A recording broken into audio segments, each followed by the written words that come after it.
내 돈으로 개원해준 병원에서 바람을 펴! 저는 남편의 뺨을 세게 때렸습니다. 그런데 갑자기 원장님 저랑만 만나시는 게 아니었어요? 다른 간호사가 뒤에서 울며 나타났습니다. 제가 알던 간호사 말고 다른 상간녀 간호사가 또 있었더군요. 사연이 계속되기 전에 좋아요와 구독 눌러주세요. 병원 개원 5주년 기념 현판이 햇살에 반짝이고 있었습니다. 연세정형 외과의원. 제 손으로 직접 쓴 글씨였습니다. 남편 이름 석자가 새겨진 그 간판을 올려다보며 저는 묘한 감정을 느꼈습니다. 뿌듯함과 허전함이 동시에 밀려왔습니다. 여보, 오늘 저녁엔 일찍 들어와. 기념일인데 집에서 같이 저녁 먹자. 아침에 나가는 남편 뒤통수를 보며 던진 말이었습니다. 남편은 현관문을 열다 말고 잠깐 멈칫했습니다. 그러더니 고개도 돌리지 않은 채 대답했습니다. 아, 오늘 환자 예약이 좀 많아서 늦을 것 같은데. 문이 닫히는 소리가 유난히 무겁게 들렸습니다. 저는 그 자리에 한참을 서 있었습니다. 5년 전 오늘 병원 문을 열던 날이 떠올랐습니다. 그때 남편은 제 손을 꼭 잡고 말했습니다. 당신 덕분이야. 평생 은혜 갚으며 살게. 그 말이 진심이었다고 저는 믿고 있었습니다. 결혼 20년 차.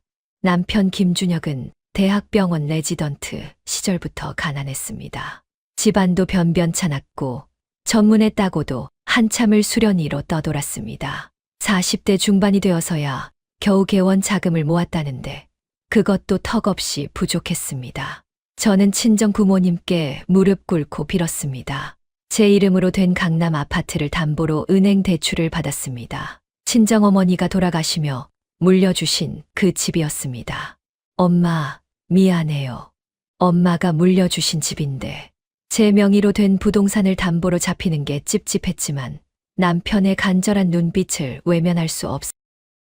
병원이 잘 되면 금방 갚을 수 있다고 남편은 장담했습니다. 병원은 생각보다 빨리 자리를 잡았습니다. 남편은 손재주가 좋았고 환자들 평판도 괜찮았습니다. 1년 만에 대출금 절반을 갚았고 3년 차엔 완전히 정리했습니다. 그때부터였습니다. 남편이 달라지기 시작한 게 여보, 요즘 병원 일이 많이 바빠. 저녁 7시가 넘어도 집에 안 들어오는 날이 잦아졌습니다. 전화를 걸면 피곤한 목소리로 짧게 끊었습니다. 환자가 갑자기 많아져서 먼저 자. 처음엔 정말 바쁜 줄 알았습니다. 병원이 잘 되는 건 좋은 일이니까요. 그런데 이상했습니다. 주말에도 병원에 나가고 휴일에도 차트 정리한다며 집을 비웠습니다. 한 달에 한두 번 하던 부부관계도 끊긴 지 오래였습니다. 여보, 우리 언제 여행 한번 갈까? 제주도라도. 아유, 병원 놔두고 어떻게 여행을 가? 나중에. 그 말만 반복되었습니다. 그러던 어느 날 남편 옷에서 향수 냄새가 났습니다. 제가 선물한 향수가 아니었습니다. 달콤하고 젊은 냄새였습니다. 가슴이 철렁했지만 애써 무시했습니다. 병원에 환자가 많으니 옷에 뭐가 묻을 수도 있다고 스스로를 다독였습니다. 하지만 의심은 점점 커져만 갔습니다. 며칠 뒤 남편 차에서 발견한 영수증. 호텔 라운지 2인 식사 17만 원. 그날 남편은 분명 야근이라고 했습니다. 손이 떨렸습니다. 영수증을 구겨쥔 채 저는 한참을 차 안에 앉아 있었습니다. 아니야, 아닐 거야. 그냥 직원들이랑 회식했을 수도 있지. 저는 스스로에게 말했습니다. 하지만 가슴속 어딘가에서는 이미 알고 있었습니다. 뭔가 틀어졌다는 걸. 그날 밤 남편은 새벽 1시가 넘어서 들어왔습니다. 술 냄새가 났습니다. 아니, 술 냄새 속에 또 그 향수 냄새가 섞여 있었습니다. 오늘 회식했어. 직원들이랑. 누구? 남편이 잠깐 말을 멈췄습니다. 그리고는 짜증 섞인 목소리로 대답했습니다. 야, 무슨 캐묻기야. 피곤한데 자자. 등을 돌려 누운 남편의 뒷모습을 보며 저는 잠을 이룰 수 없었습니다. 20년을 함께한 사람. 제 전 재산을 쏟아부어 일으켜 세운 사람. 그 사람이 저를 배신했을 리 없다고 아직도 믿고 싶었습니다. 하지만 이제는 확인해야 할 것 같았습니다. 제 의심이 기우이길 바라면서도 저는 마음 한구석에서 이미 알고 있었습니다. 뭔가 크게 잘못되고 있다는 걸. 다음 날부터 저는 조용히 움직이기 시작했습니다. 남편의 행적을 따라가는 건 처음이었습니다. 결혼 20년 동안 한 번도 의심해 본 적 없던 사람이었으니까요. 하지만 이제는 달랐습니다.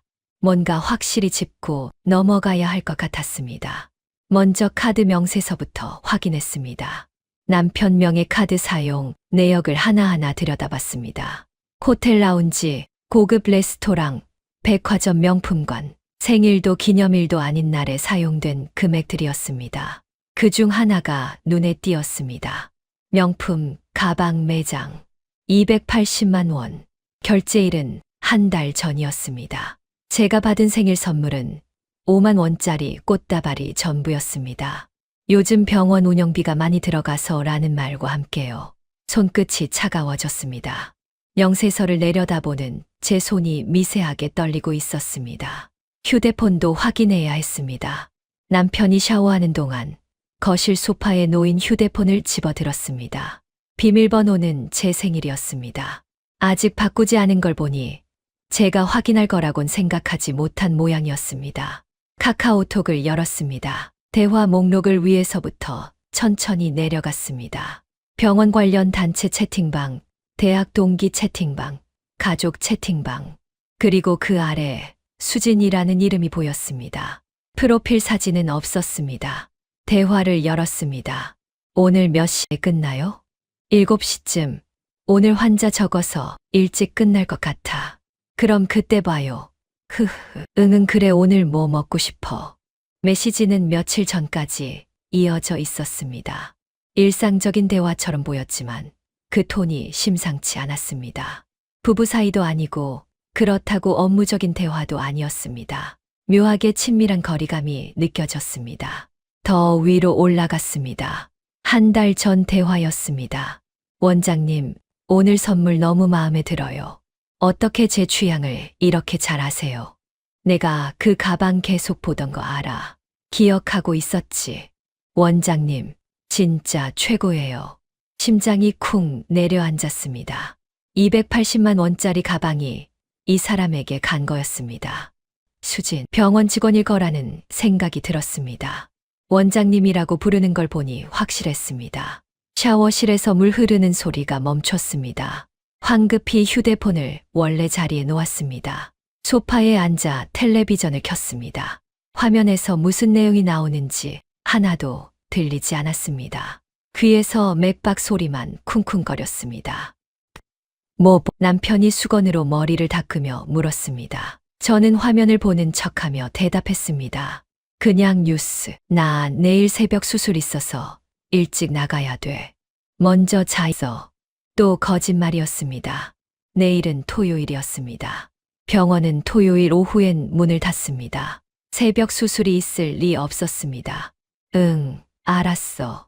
저는 아무렇지 않게 대답했습니다. 남편은 침대에 누워 다시 휴대폰을 들었습니다. 무언가를 타이핑하는 소리가 들렸습니다. 아마 그 수진이라는 사람에게 연락하고 있을 거였습니다. 다음 날 아침 남편은 정말로 일찍 나갔습니다. 6시 반이었습니다. 토요일 아침인데도 서둘러 옷을 입고 면도를 꼼꼼히 하고 평소엔 쓰지도 않던 향수까지 뿌렸습니다. 현관문이 닫히는 소리를 듣고 저는 침대에서 일어났습니다. 옷을 갈아입고 선글라스를 썼습니다. 남편 차를 따라가기로 했습니다. 30분 정도 간격을 두고 병원으로 향했습니다. 주차장에 차를 세우고 병원 입구가 보이는 카페에 자리를 잡았습니다. 9시가 조금 넘었을 때였습니다. 병원 문이 열리고 남편이 나왔습니다.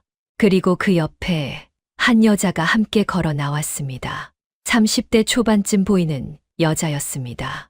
긴 생머리에 키가 크고 하얀 간호사복 대신 청바지에 니트를 입고 있었습니다. 두 사람은 자연스럽게 나란히 걸었습니다. 남편이 무언가를 말하자 여자가 웃었습니다. 그 웃음이 너무 편안해 보였습니다. 마치 오래 알고 지낸 사람들처럼요. 남편의 차에 함께 탔습니다. 조수석에 그 여자가 앉았습니다. 제가 앉던 자리였습니다. 차가 출발했고 저도 뒤를 따랐습니다. 한강 근처 레스토랑이었습니다. 브런치를 하는 곳이었습니다. 주차하고 멀찌감치 떨어져서 지켜봤습니다. 두 사람은 창가 자리에 앉았습니다. 메뉴를 보며 대화를 나누고 음료가 나오자 잔을 부딪혔습니다. 남편의 표정이 제가 본 적 없는 표정이었습니다. 부드럽고 편안하고 행복해 보였습니다. 최근 몇 년간 저를 볼 때는 한 번도 짖지 않던 표정이었습니다. 가슴이 먹먹했습니다. 분노보다는 허무함이 먼저 왔습니다. 아, 진짜였구나. 이제 더 이상 의심이 아니었습니다. 확신이었습니다. 휴대폰을 꺼내 사진을 찍었습니다. 두 사람이 마주 앉아 식사하는 모습, 남편이 여자에게 뭔가를 건네는 모습, 레스토랑을 나오며 나란히 걷는 모습, 하나하나 기록했습니다. 그날 이후로 일주일간 더 지켜봤습니다. 남편은 일주일에 최소 3번은 그 여자를 만났습니다. 병원 끝나고 만나기도 하고 휴일에 만나기도 했습니다. 한 번은 호텔 주차장에 함께 들어가는 것까지 확인했습니다.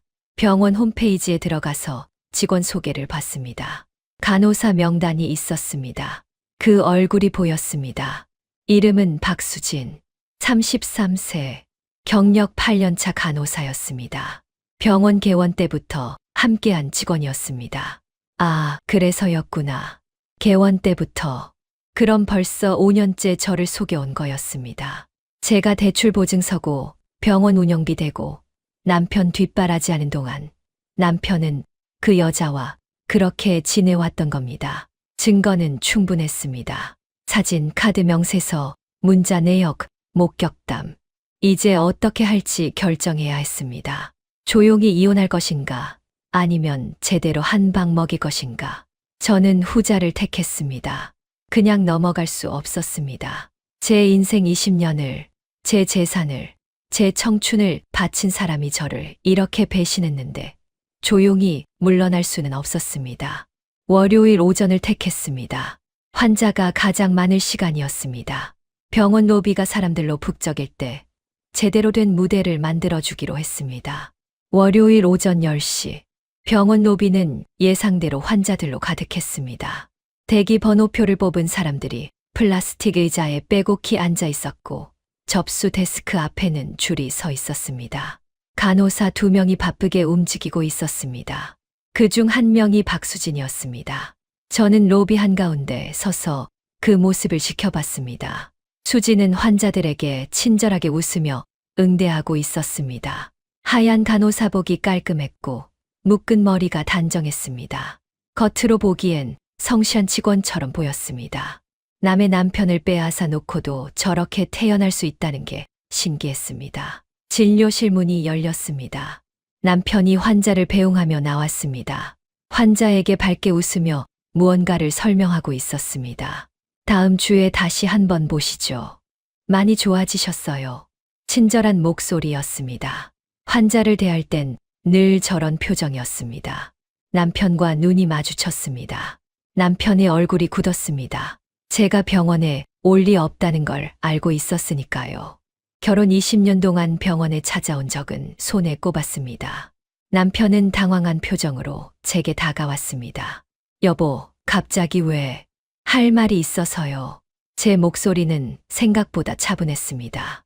남편의 눈동자가 흔들렸습니다. 뭔가 느낀 모양이었습니다. 무슨 일인데? 안으로 들어가서 얘기하자. 아니요. 여기서 할게요. 로비에 있던 사람들의 시선이 하나둘 저희 쪽으로 모였습니다. 남편의 얼굴이 점점 굳어졌습니다. 여보, 사람들 있는데. 사람들 있어야죠. 다들 알아야 하니까. 가방에서 서류 봉투를 꺼냈습니다. 그 안에는 지난 일주일간 모은 증거들이 들어 있었습니다. 사진, 카드, 명세서, 사본, 문자 내역 캡처. 하나하나 정리해서 출력해온 것들이었습니다. 김준혁 원장님. 아니, 편. 목소리를 높였습니다. 로비가 조용해졌습니다. 모든 사람들이 저를 쳐다보고 있었습니다. 당신 박수진 간호사랑 몇 년째 바람 피우고 있지? 순간 로비의 공기가 얼어붙었습니다. 환자들이 웅성거리기 시작했습니다. 수진의 얼굴이 하얗게 질렸습니다. 남편은 말문이 막힌 듯 서 있었습니다. 아니, 무슨 소리야.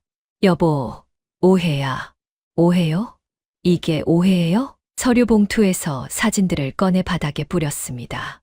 한강변 레스토랑에서 찍은 사진, 호텔 주차장 사진, 함께 차에 타는 사진. 증거는 명확했습니다. 일주일 동안 당신들 뒤를 쫓아다녔어요. 한강에서 브런치 먹는 것도 봤고, 호텔 들어가는 것도 다 봤어요. 아, 그리고 이것도 있죠. 카드 명세서를 흔들었습니다. 280만 원짜리 명품 가방. 내 생일엔 5만 원짜리 꽃다발 주더니 이 여자한텐 이런 걸 사줬네요. 환자들의 시선이 수진에게로 향했습니다. 수진은 고개를 숙인 채 말이 없었습니다. 손이 미세하게 떨리고 있었습니다.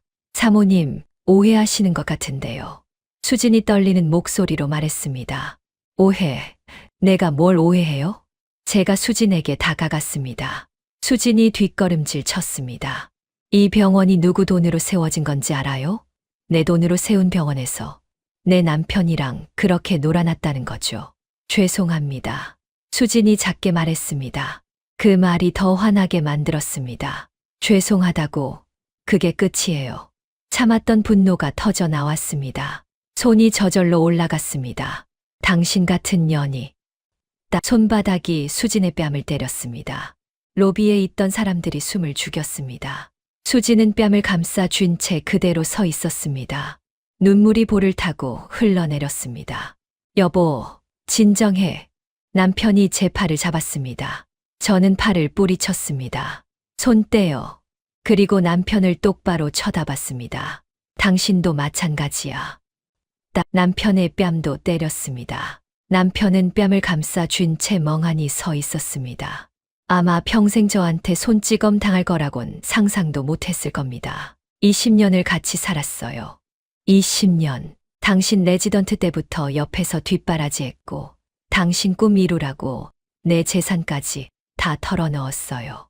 그런데 이게 뭐예요? 이게 내가 받을 대접이에요. 목이 메었습니다. 하지만 울면 안 됐습니다. 여기서 무너지면 안 됐습니다. 나한텐 병원 운영비 든다고 꽃다발 하나 제대로 못 사주면서 이 여자한텐 명품 가방을 사줘요.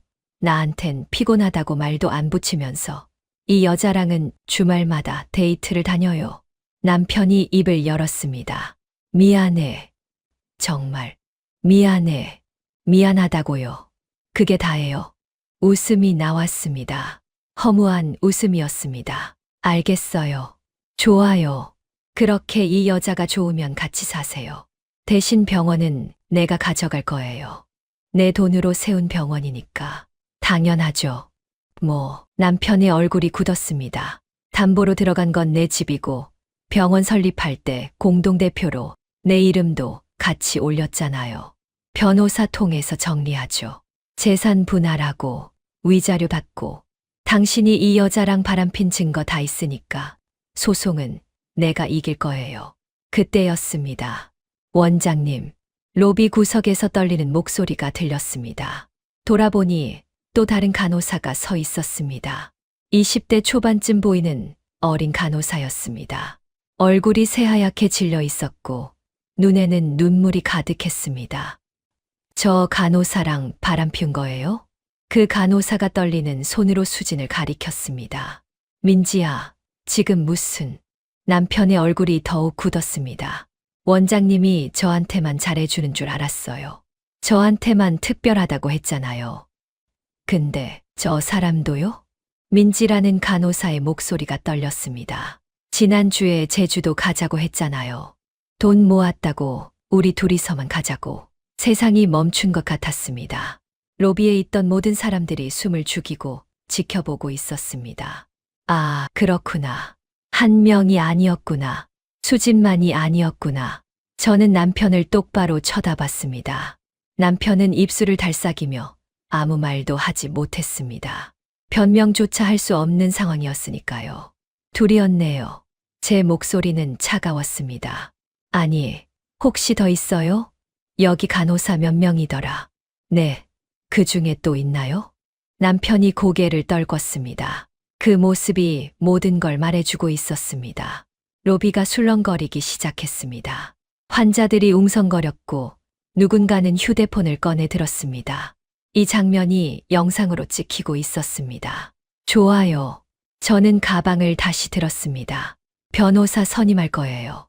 그리고 이 병원 폐업시킬 거예요. 당신 명의로 된 거 하나도 없을 거요? 다 내 이름으로 되어 있잖아요. 건물주한테도 얘기해서 계약 해지할 거고요. 여보, 제발. 제발요? 누가 누구한테 제발이래요? 저는 돌아섰습니다. 더 이상 이 공간에 있고 싶지 않았습니다. 로비를 빠져나가는데 뒤에서 남편의 목소리가 들렸습니다. 미안해. 정말 미안해. 미안하다는 말. 이제 그 말이 얼마나 가벼운지 알 것 같았습니다. 집으로 돌아오는 길이 유난히 길게 느껴졌습니다. 핸들을 잡은 손이 떨렸습니다. 신호등 앞에 멈춰서자 갑자기 눈물이 쏟아졌습니다. 참았던 게 한꺼번에 터져 나왔습니다. 한 명도 아니고 둘이었습니다. 아니, 어쩌면 더 있을지도 몰랐습니다. 제가 병원비 대고 생활비 대고 뒷바라지하는 동안 남편은 그렇게 살았던 겁니다. 간호사들과 농을 치고 명품을 사주고 호텔에 가고 제주도 여행을 약속하고 욕이 저절로 나왔습니다. 결혼 20년 동안 남편한테 욕을 한 적이 없었습니다. 하지만 이제는 달랐습니다. 그 사람은 더 이상 제가 알던 남편이 아니었습니다. 집에 도착했습니다. 현관문을 열고 들어서는데 집이 낯설게 느껴졌습니다. 20년을 함께 살았던 공간인데 마치 처음 온 곳 같았습니다. 거실 소파에 주저앉았습니다. 휴대폰이 울렸습니다. 남편이었습니다. 받지 않았습니다. 계속해서 전화가 왔습니다. 20통도 넘게 왔습니다. 문자도 쏟아졌습니다. 미안하다는 말만 반복되고 있었습니다. 저는 휴대폰을 꺼버렸습니다. 한참을 그렇게 앉아 있었습니다. 해가 저물고 있었습니다. 거실에 어둠이 내렸지만 불을 켤 기운도 없었습니다. 그냥 어둠 속에 앉아 있었습니다. 마음속에서 무언가가 부서지는 소리가 들리는 것 같았습니다. 20년이라는 시간이 한순간에 무너지고 있었습니다. 문이 열리는 소리가 들렸습니다. 남편이었습니다. 현관에서 신발 벗는 소리, 조심스럽게 안으로 들어오는 발소리. 거실 불을 켰습니다. 환한 빛이 들어왔습니다. 남편이 제 앞에 섰습니다. 얼굴이 창백했습니다. 하루 만에 몇 살은 늙어 보였습니다. 저는 남편을 똑바로 쳐다보지 않았습니다. 그냥 창밖을 바라봤습니다. 남편이 무릎을 꿇고 앉았습니다. 제 앞에서 고개를 숙였습니다. 미안하다는 말이 나왔지만 그 말이 귀에 들어오지 않았습니다. 일어섰습니다. 안방으로 들어가 캐리어를 꺼냈습니다.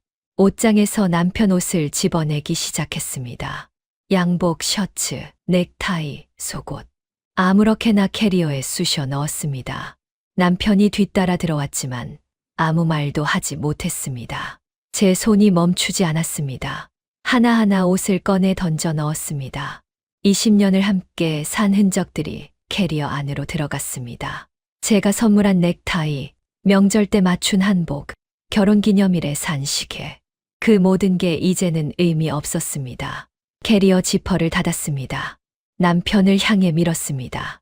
캐리어가 바닥을 구르는 소리가 무겁게 울렸습니다. 침대 옆 서랍을 열었습니다. 그 안에 있던 통장들을 꺼냈습니다. 병원 관련 서류, 부동산 등기부등본, 계약서. 하나하나 확인했습니다. 병원 건물 임대차 계약서는 제 이름으로 되어 있었습니다. 사업자 등록증에도 공동대표로 제 이름이 올라가 있었습니다. 병원 개원할 때 세무사가 권했던 겁니다. 세금 문제 때문에 부부 공동 명의로 하는 게 낫다고요. 그때는 그게 당연한 줄 알았습니다. 부부니까요. 서류들을 챙겨 가방에 넣었습니다. 이 서류들이 무기가 될 거였습니다. 남편이 제 손목을 잡았습니다.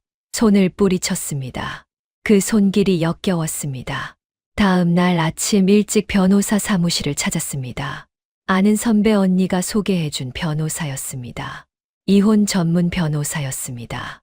40대 후반쯤 되어 보이는 여자 변호사가 저를 맞았습니다. 사무실에 앉아 지난 일주일간 있었던 일을 차분하게 설명했습니다. 증거 사진들을 보여줬고, 문자 내역을 보여줬고, 카드 명세서를 보여줬습니다. 변호사가 서류들을 꼼꼼히 살펴봤습니다. 고개를 끄덕이며 메모를 했습니다. 그리고 저를 쳐다봤습니다. 눈빛이 단호했습니다. 이기실 겁니다. 그 한마디가 저를 지탱하게 만들었습니다. 변호사는 설명했습니다. 배우자의 부정행위가 명확하고 증거가 충분하며 재산 형성 과정에서 제 기여도가 크다는 점이 유리하다고 했습니다. 병원이 제 명의로 된 부동산을 담보로 설립되었고 공동대표로 등록되어 있다는 점도 중요했습니다. 위자료는 물론이고 재산 분할에서도 유리한 위치에 있다고 했습니다. 병원 폐업도 가능한가요? 제가 물었습니다. 변호사가 잠시 생각하더니 대답했습니다. 임대차 계약이 의뢰인 명의라면 가능합니다. 계약 해지 통보를 하시면 됩니다. 그날부터 저는 움직이기 시작했습니다. 먼저 병원 건물 건물주에게 연락했습니다.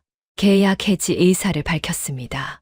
건물주는 당황했지만 계약서상 3개월 전 통보 조항이 있었기에 법적으로 문제 없었습니다. 해지 통보서를 작성해서 내용 증명으로 발송했습니다. 남편한테서 전화가 왔습니다. 받지 않았습니다. 문자가 왔습니다. 읽지 않았습니다. 집에도 들어오지 못하게 했습니다. 현관 비밀번호를 바꿨습니다. 남편이 초인종을 눌렀지만 문을 열어주지 않았습니다. 은행에도 갔습니다. 공동명의로 된 계좌들을 정리했습니다. 제 명의 계좌로 돈을 옮겼습니다. 병원 운영 계좌의 거래 내역을 출력했습니다. 그 안에 남편이 개인적으로 빼간 돈들이 보였습니다. 명품 구매 내역, 호텔 사용 내역, 해외여행 경비, 하나하나 형광펜으로 표시했습니다. 일주일이 지났습니다. 변호사를 통해 이혼 조정 신청서를 제출했습니다. 위자료 청구 금액은 2억, 재산 분할 비율은 7대3. 병원 관련 자산은 전부 제가 가져가는 조건이었습니다. 남편 측에서 연락이 왔습니다. 만나서 얘기하자고 했습니다. 거절했습니다.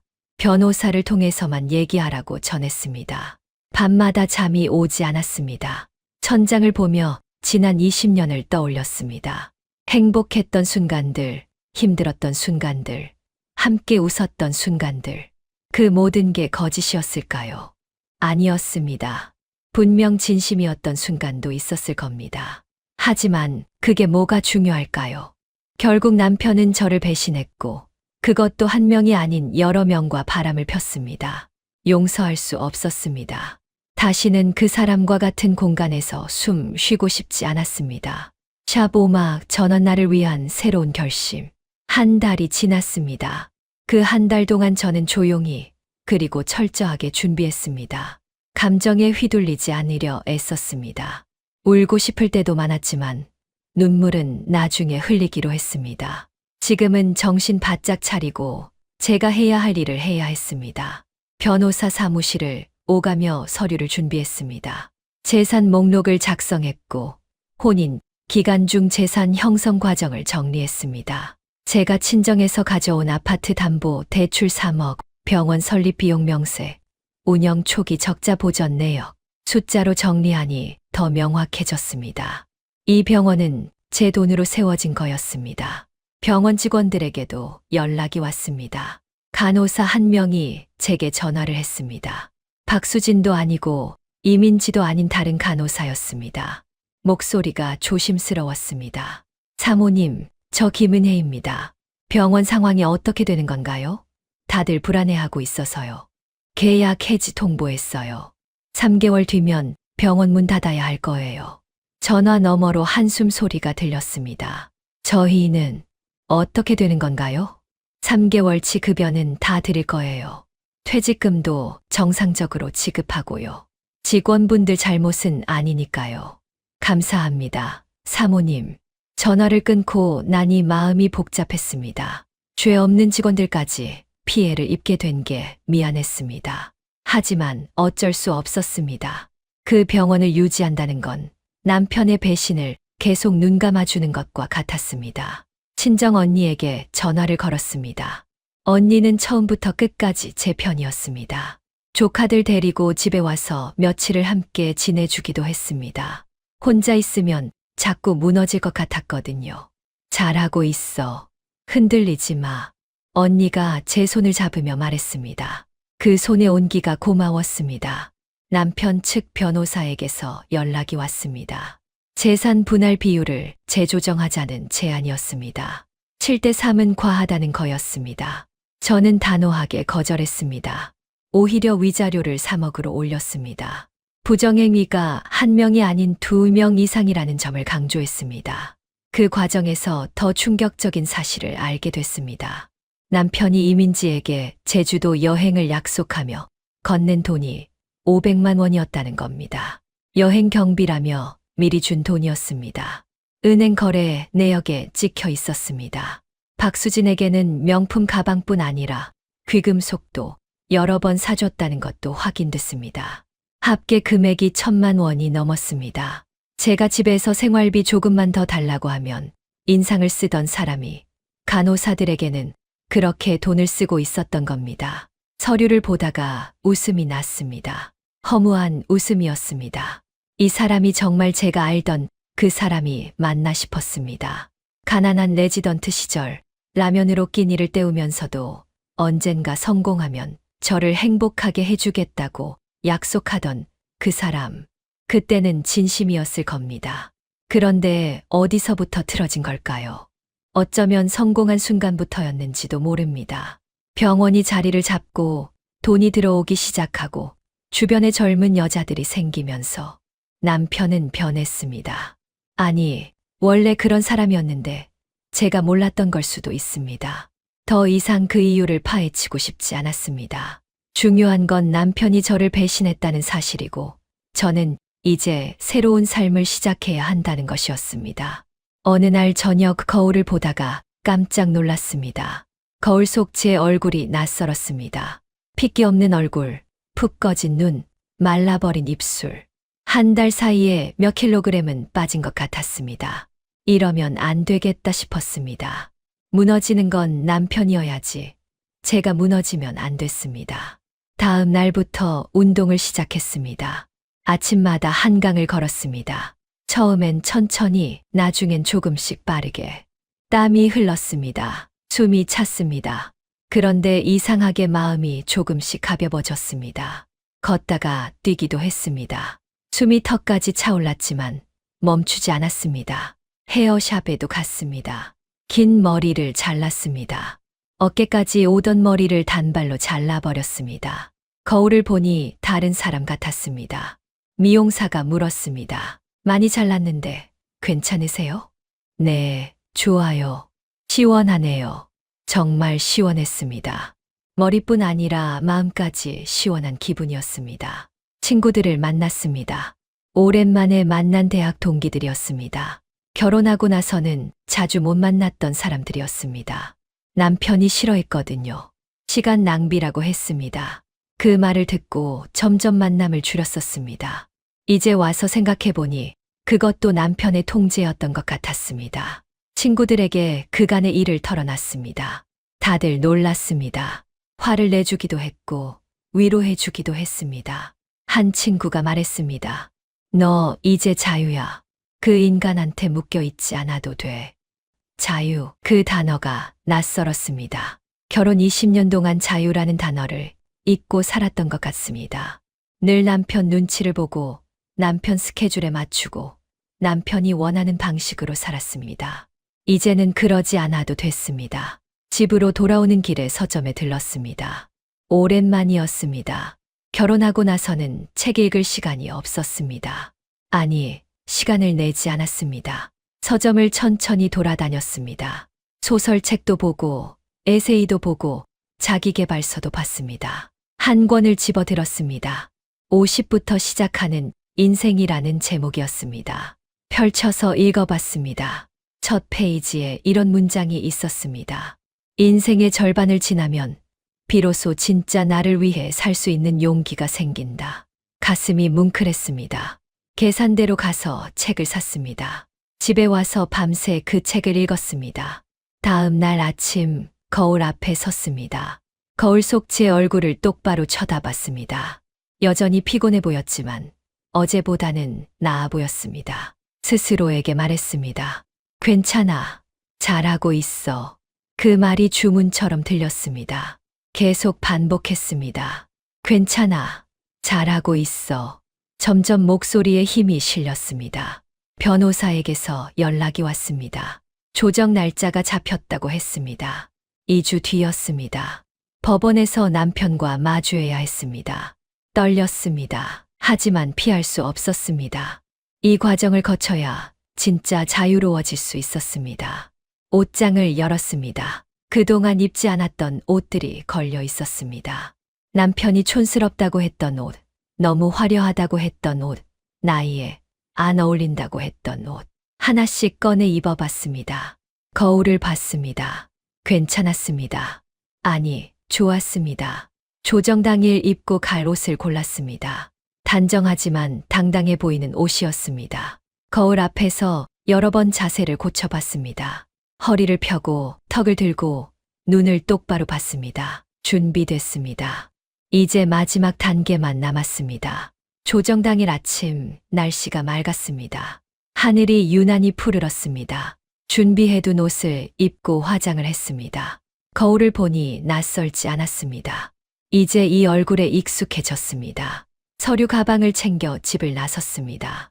법원 복도는 생각보다 조용했습니다. 사람들이 낮은 목소리로 대화하고 있었습니다. 변호사가 먼저 와 있었습니다.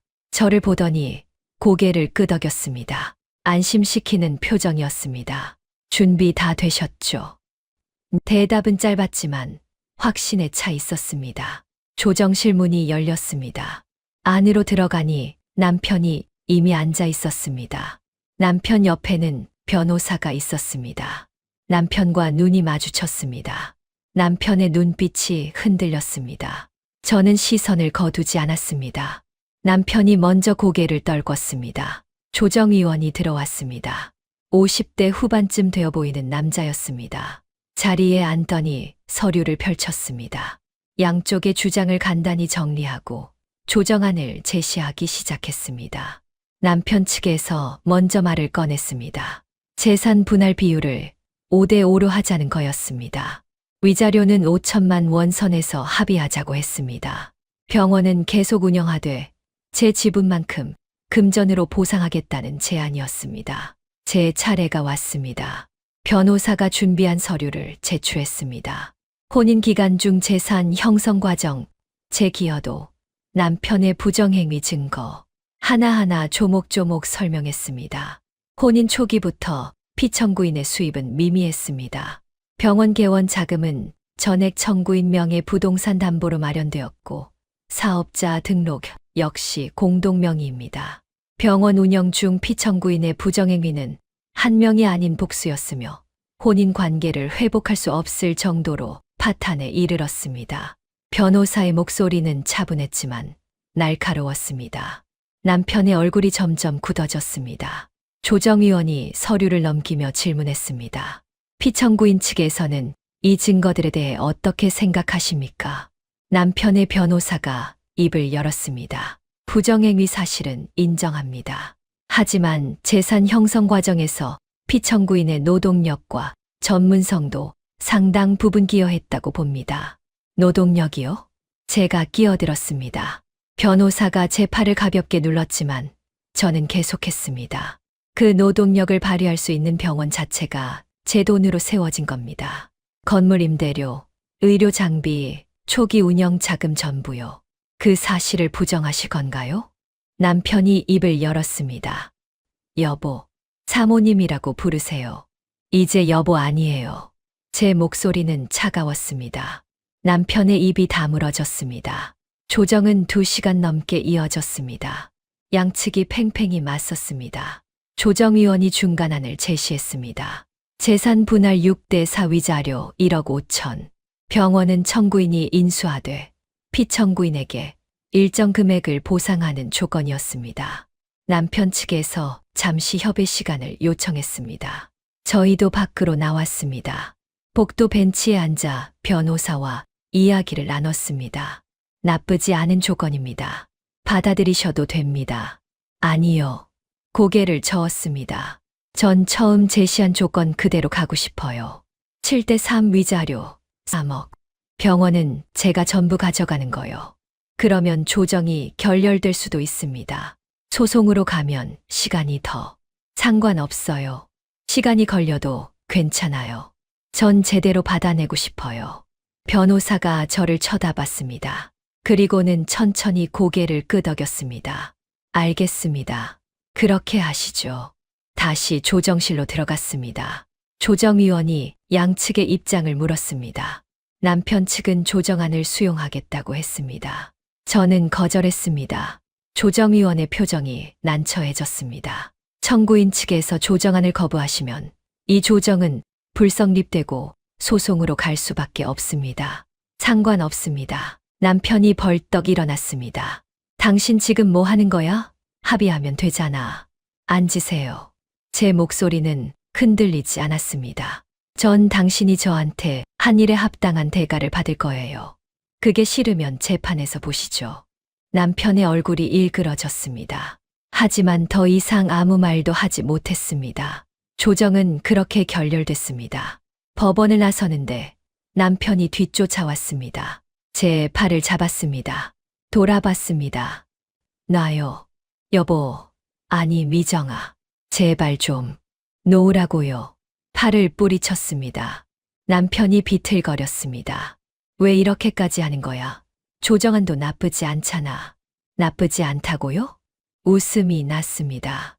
20년을 속이고 2명이나 되는 여자랑 바람 피우고 내 돈으로 그 여자들한테 명품 사주고 그러고도 재산 반반 나누자는 게 합리적이래요? 미안하다고 했잖아. 내가 잘못했어. 인정해. 인정한다고 다 해요. 미안하다고 하면 다 용서되는 줄 알아요? 남편이 말문이 막혔습니다. 전 당신한테 속았어요. 완전히, 철저하게. 당신이 날 사랑한다고, 평생 함께 하자고 했던 그 모든 말이 거짓말이었던 거죠. 아니야. 그건 진심이었어. 진심이면 바람을 피워요. 그것도 2명씩이나? 목소리가 높아졌습니다. 지나가던 사람들이 쳐다봤습니다. 당신 때문에 제 인생 20년이 낭비됐어요. 그 시간 돌려줄 수 있어요? 없잖아요. 그러니까 최소한 제 돈이라도 제대로 챙기는 거예요. 남편의 눈에 눈물이 맺혔습니다. 하지만 저는 더 이상 그 눈물에 흔들리지 않았습니다. 소송 준비 잘 하세요. 법정에서 봅시다. 돌아섰습니다. 남편이 뒤에서 뭐라고 소리쳤지만 듣지 않았습니다. 주차장으로 걸어갔습니다. 차에 올라타 시동을 걸었습니다. 백미러에 남편의 모습이 보였습니다. 주차장 한가운데 서서 고개를 떨군 채 서 있었습니다. 그 모습이 초라해 보였습니다. 한때는 제가 존경했던 사람, 제가 모든 걸 바쳐 도왔던 사람, 이제는 그냥 낯선 사람처럼 느껴졌습니다. 차를 몰고 나왔습니다. 한강 쪽으로 향했습니다. 강변에 차를 세우고 밖으로 나왔습니다. 바람이 불었습니다. 시원한 바람이 얼굴을 스쳤습니다. 깊게 숨을 들이마셨습니다. 가슴속이 뻥 뚫리는 기분이었습니다. 조정을 거부한 게 옳은 선택이었습니다. 타협하지 않은 게 잘한 일이었습니다. 이제 제가 주도권을 쥐었습니다. 남편이 아니라 제가요. 휴대폰을 꺼내 변호사에게 문자를 보냈습니다. 소송 준비 시작해 주세요. 원래 요구대로 진행하겠습니다. 답장이 곧바로 왔습니다. 알겠습니다. 좋은 결과 있을 겁니다. 휴대폰을 주머니에 넣었습니다. 강물을 바라봤습니다. 물결이 햇빛에 반짝이고 있었습니다. 저도 저렇게 반짝일 수 있을까요? 다시 시작할 수 있을까요? 할 수 있을 것 같았습니다. 아니, 반드시 할 거였습니다. 이제 시작이었습니다. 샵 7막 회복 차분한 평정과 카타르시스. 소송은 6개월이 걸렸습니다. 그 6개월 동안 저는 한 번도 흔들리지 않았습니다. 법정에 설 때마다 준비한 증거를 차분하게 제출했습니다.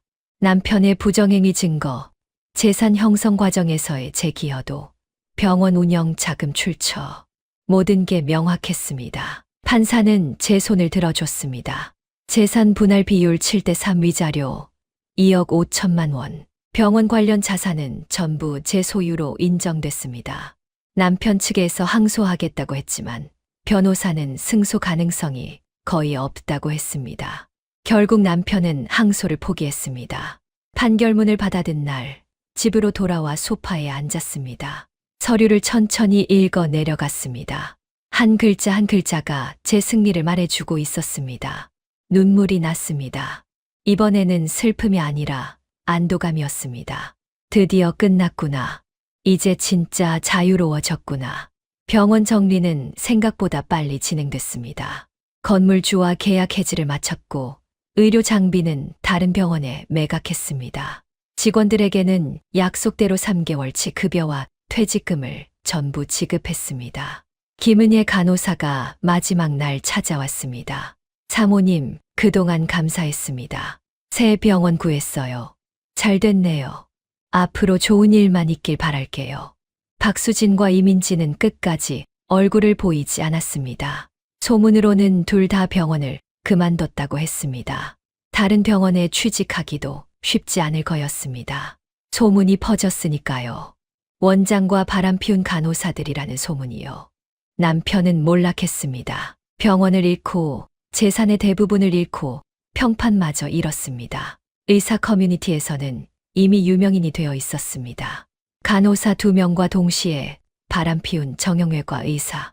아내 돈으로 병원 차려놓고 배신한 인간. 그런 평판으로는 어디서도 제대로 된 자리를 구할 수 없었습니다. 얼마 뒤 들은 이야기로는 남편이 지방의 작은 병원에서 봉지기로 일하게 됐다고 했습니다. 월급은 개원의 시절의 절반도 안 됐습니다. 원장이 아니라 그냥 월급쟁이 의사였습니다. 살던 오피스텔도 빼서 월세로 옮겼다고 했습니다. 친정 언니가 전해준 소식이었습니다. 언니는 통쾌하다는 표정으로 말했습니다. 꼴 좋다. 자업자득이지 뭐. 저는 아무 감정도 들지 않았습니다. 동정심도 죄책감도 없었습니다. 그냥 당연한 결과라고 생각했습니다. 저는 새 출발을 준비했습니다. 병원 매각 대금과 재산 분할로 받은 돈을 정리했습니다. 생각보다 큰 금액이었습니다. 이 돈으로 뭘 할까 고민했습니다. 다시 사업을 할까 아니면 안정적으로 투자를 할까. 오랜 고민 끝에 결정했습니다. 작은 카페를 열기로 했습니다. 젊었을 때부터 꿈꿨던 일이었습니다. 결혼하고 나서는 잊고 살았던 꿈이었죠. 남편이 현실성 없다고 했거든요. 이제는 남편 눈치 볼 필요가 없었습니다. 한남동의 작은 공간을 얻었습니다. 2층 건물의 1층이었습니다. 넓지는 않았지만 햇살이 잘 들어오는 곳이었습니다. 인테리어는 직접 디자인했습니다. 화이트 톤의 깔끔한 공간, 큰 창문, 초록색 식물들. 제가 좋아하는 스타일 그대로였습니다. 카페 이름은 다시 봄으로 지었습니다. 새로운 시작이라는 의미였습니다. 간판을 올리는 날 친정 언니와 친구들이 와줬습니다. 샴페인을 터뜨리며 축하해줬습니다. 미정아, 정말 멋있다. 내가 이렇게 당당할 줄 몰랐어. 친구의 말에 웃음이 났습니다. 나도 몰랐어. 내가 이럴 수 있을 줄. 카페는 천천히 자리를 잡아갔습니다. 단골 손님들이 하나둘 생겼습니다. 커피 맛이 좋다는 소문이 났고 인테리어가 예쁘다고 인스타그램에 올라가기 시작했습니다. 바쁘게 움직이는 게 좋았습니다. 생각할 시간이 없었거든요. 어느 날 오후 카페에 손님이 드물 때였습니다. 창가에 앉아 커피를 마시고 있는데 문이 열렸습니다. 중년 남자가 들어왔습니다. 정장 차림이었는데 어딘가 친숙한 느낌이었습니다. 어서 오세요. 인사를 하고 보니 남편 대학 동기였습니다. 이름은 기억나지 않았지만 몇 번 만난 적이 있었습니다. 남자도 저를 알아봤습니다. 사모님, 아니, 여기 사장님이세요? 앉으세요. 남자가 조심스럽게 앉았습니다. 메뉴를 보더니 아메리카노를 주문했습니다. 커피를 내오며 물었습니다. 준혁이 이야기 들으셨죠? 소문으로. 남자가 난처한 표정을 지었습니다. 제 걱정은 하지 마세요. 전 잘 지내고 있으니까요. 보니까 그러시네요. 카페도 멋있고 남자가 주변을 둘러봤습니다. 준혁이는 많이 힘들어 하더라고요. 요즘 그래요? 별 감흥이 없었습니다. 자기가 다 잘못한 거라고 후회한다고 하던데 후회해도 소용없죠. 이미 엎질러진 물인데요. 남자가 더 이상 아무 말도 하지 못했습니다. 변명조차 할 수 없는 상황이었으니까요. 둘이었네요. 제 목소리는 차가웠습니다. 아니, 혹시 더 있어요? 여기 간호사 몇 명이더라. 네, 그 중에 또 있나요? 남편이 고개를 떨궜습니다. 그 모습이 모든 걸 말해주고 있었습니다. 로비가 술렁거리기 시작했습니다. 환자들이 웅성거렸고 누군가는 휴대폰을 꺼내 들었습니다. 이 장면이 영상으로 찍히고 있었습니다. 좋아요. 저는 가방을 다시 들었습니다. 변호사 선임할 거예요. 그리고 이 병원 폐업시킬 거예요. 당신 명의로 된 거 하나도 없을 거요? 다 내 이름으로 되어 있잖아요. 건물주한테도 얘기해서 계약 해지할 거고요. 여보, 제발. 제발요? 누가 누구한테 제발이래요? 저는 돌아섰습니다. 더 이상 이 공간에 있고 싶지 않았습니다. 로비를 빠져나가는데 뒤에서 남편의 목소리가 들렸습니다. 미안해. 정말 미안해. 미안하다는 말. 이제 그 말이 얼마나 가벼운지 알 것 같았습니다. 집으로 돌아오는 길이 유난히 길게 느껴졌습니다. 핸들을 잡은 손이 떨렸습니다. 신호등 앞에 멈춰서자 갑자기 눈물이 쏟아졌습니다. 참았던 게 한꺼번에 터져 나왔습니다. 한 명도 아니고 둘이었습니다. 아니, 어쩌면 더 있을지도 몰랐습니다.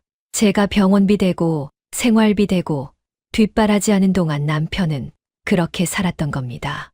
간호사들과 농을 치고 명품을 사주고 호텔에 가고 제주도 여행을 약속하고 욕이 저절로 나왔습니다. 결혼 20년 동안 남편한테 욕을 한 적이 없었습니다.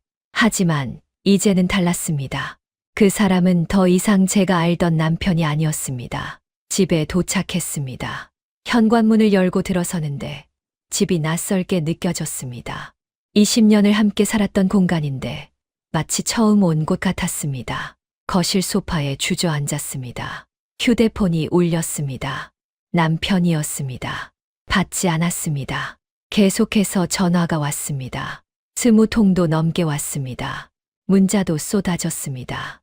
미안하다는 말만 반복되고 있었습니다. 저는 휴대폰을 꺼버렸습니다. 한참을 그렇게 앉아 있었습니다. 해가 저물고 있었습니다. 거실에 어둠이 내렸지만 불을 켤 기운도 없었습니다. 그냥 어둠 속에 앉아 있었습니다. 마음속에서 무언가가 부서지는 소리가 들리는 것 같았습니다. 20년이라는 시간이 한순간에 무너지고 있었습니다. 문이 열리는 소리가 들렸습니다. 남편이었습니다. 현관에서 신발 벗는 소리, 조심스럽게 안으로 들어오는 발소리. 거실 불을 켰습니다. 환한 빛이 들어왔습니다. 남편이 제 앞에 섰습니다. 얼굴이 창백했습니다. 하루 만에 몇 살은 늙어 보였습니다. 저는 남편을 똑바로 쳐다보지 않았습니다. 그냥 창밖을 바라봤습니다. 남편이 무릎을 꿇고 앉았습니다. 제 앞에서 고개를 숙였습니다. 미안하다는 말이 나왔지만 그 말이 귀에 들어오지 않았습니다. 일어섰습니다. 안방으로 들어가 캐리어를 꺼냈습니다. 옷장에서 남편 옷을 집어내기 시작했습니다. 양복, 셔츠, 넥타이, 속옷. 아무렇게나 캐리어에 쑤셔 넣었습니다. 남편이 뒤따라 들어왔지만 아무 말도 하지 못했습니다. 제 손이 멈추지 않았습니다. 하나하나 옷을 꺼내 던져 넣었습니다. 20년을 함께 산 흔적들이 캐리어 안으로 들어갔습니다. 제가 선물한 넥타이, 명절 때 맞춘 한복, 결혼기념일에 산 시계. 그 모든 게 이제는 의미 없었습니다. 캐리어 지퍼를 닫았습니다. 남편을 향해 밀었습니다. 캐리어가 바닥을 구르는 소리가 무겁게 울렸습니다. 침대 옆 서랍을 열었습니다. 그 안에 있던 통장들을 꺼냈습니다. 병원 관련 서류, 부동산 등기부등본, 계약서. 하나하나 확인했습니다. 병원 건물 임대차 계약서는 제 이름으로 되어 있었습니다. 사업자 등록증에도 공동대표로 제 이름이 올라가 있었습니다. 병원 개원할 때 세무사가 권했던 겁니다. 세금 문제 때문에 부부 공동 명의로 하는 게 낫다고요. 그때는 그게 당연한 줄 알았습니다. 부부니까요. 서류들을 챙겨 가방에 넣었습니다. 이 서류들이 무기가 될 거였습니다. 남편이 제 손목을 잡았습니다. 손을 뿌리쳤습니다. 그 손길이 역겨웠습니다. 다음 날 아침 일찍 변호사 사무실을 찾았습니다. 아는 선배 언니가 소개해준 변호사였습니다. 이혼 전문 변호사였습니다. 40대 후반쯤 되어 보이는 여자 변호사가 저를 맞았습니다. 사무실에 앉아 지난 일주일간 있었던 일을 차분하게 설명했습니다. 증거 사진들을 보여줬고, 문자 내역을 보여줬고, 카드 명세서를 보여줬습니다. 변호사가 서류들을 꼼꼼히 살펴봤습니다. 고개를 끄덕이며 메모를 했습니다. 그리고 저를 쳐다봤습니다. 눈빛이 단호했습니다. 이기실 겁니다. 그 한마디가 저를 지탱하게 만들었습니다. 변호사는 설명했습니다. 배우자의 부정행위가 명확하고 증거가 충분하며 재산 형성 과정에서 제 기여도가 크다는 점이 유리하다고 했습니다. 병원이 제 명의로 된 부동산을 담보로 설립되었고 공동대표로 등록되어 있다는 점도 중요했습니다. 위자료는 물론이고 재산 분할에서도 유리한 위치에 있다고 했습니다. 병원 폐업도 가능한가요? 제가 물었습니다. 변호사가 잠시 생각하더니 대답했습니다. 임대차 계약이 의뢰인 명의라면 가능합니다. 계약 해지 통보를 하시면 됩니다. 그날부터 저는 움직이기 시작했습니다. 먼저 병원 건물 건물주에게 연락했습니다. 계약 해지 의사를 밝혔습니다. 건물주는 당황했지만 계약서상 3개월 전 통보 조항이 있었기에 법적으로 문제 없었습니다. 해지 통보서를 작성해서 내용 증명으로 발송했습니다. 남편한테서 전화가 왔습니다. 받지 않았습니다. 문자가 왔습니다. 읽지 않았습니다. 집에도 들어오지 못하게 했습니다. 현관 비밀번호를 바꿨습니다. 남편이 초인종을 눌렀지만 문을 열어주지 않았습니다. 은행에도 갔습니다. 공동명의로 된 계좌들을 정리했습니다. 제 명의 계좌로 돈을 옮겼습니다. 병원 운영 계좌의 거래 내역을 출력했습니다. 그 안에 남편이 개인적으로 빼간 돈들이 보였습니다. 명품 구매 내역, 호텔 사용 내역, 해외여행 경비, 하나하나 형광펜으로 표시했습니다. 일주일이 지났습니다. 변호사를 통해 이혼 조정 신청서를 제출했습니다. 위자료 청구 금액은 2억, 재산 분할 비율은 7대 3점 병원 관련 자산은 전부 제가 가져가는 조건이었습니다. 남편 측에서 연락이 왔습니다. 만나서 얘기하자고 했습니다. 거절했습니다. 변호사를 통해서만 얘기하라고 전했습니다. 밤마다 잠이 오지 않았습니다.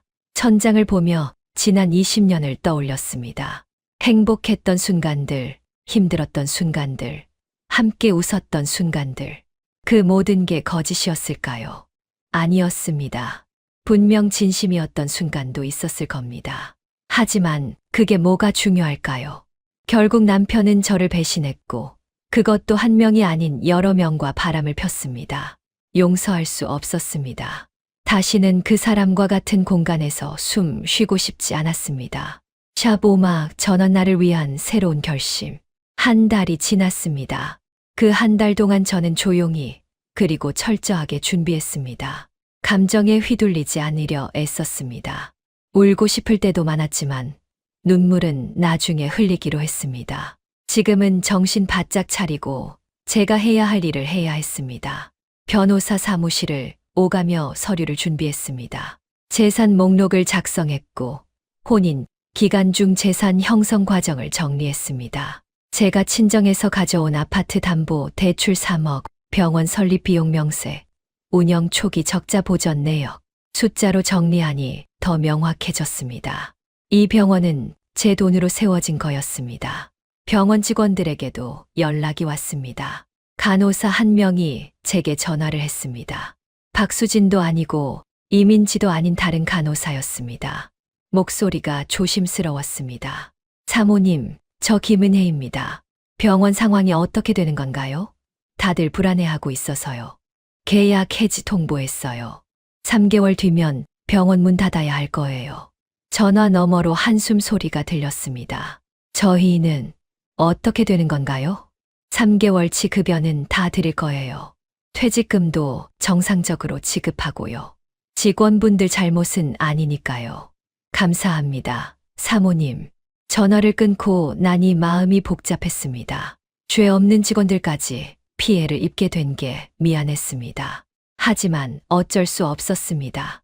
그 병원을 유지한다는 건 남편의 배신을 계속 눈감아주는 것과 같았습니다. 친정 언니에게 전화를 걸었습니다. 언니는 처음부터 끝까지 제 편이었습니다. 조카들 데리고 집에 와서 며칠을 함께 지내주기도 했습니다. 혼자 있으면 자꾸 무너질 것 같았거든요. 잘하고 있어. 흔들리지 마. 언니가 제 손을 잡으며 말했습니다. 그 손의 온기가 고마웠습니다. 남편 측 변호사에게서 연락이 왔습니다.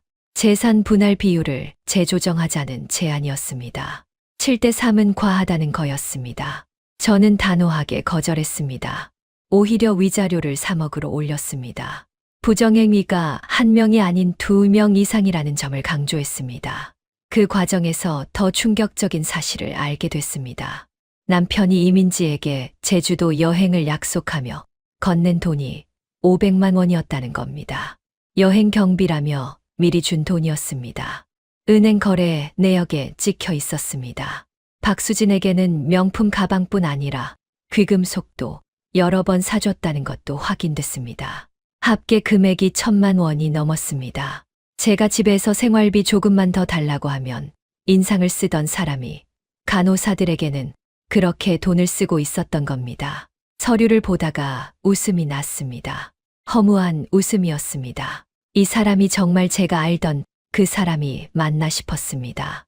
가난한 레지던트 시절 라면으로 끼니를 때우면서도 언젠가 성공하면 저를 행복하게 해주겠다고 약속하던 그 사람.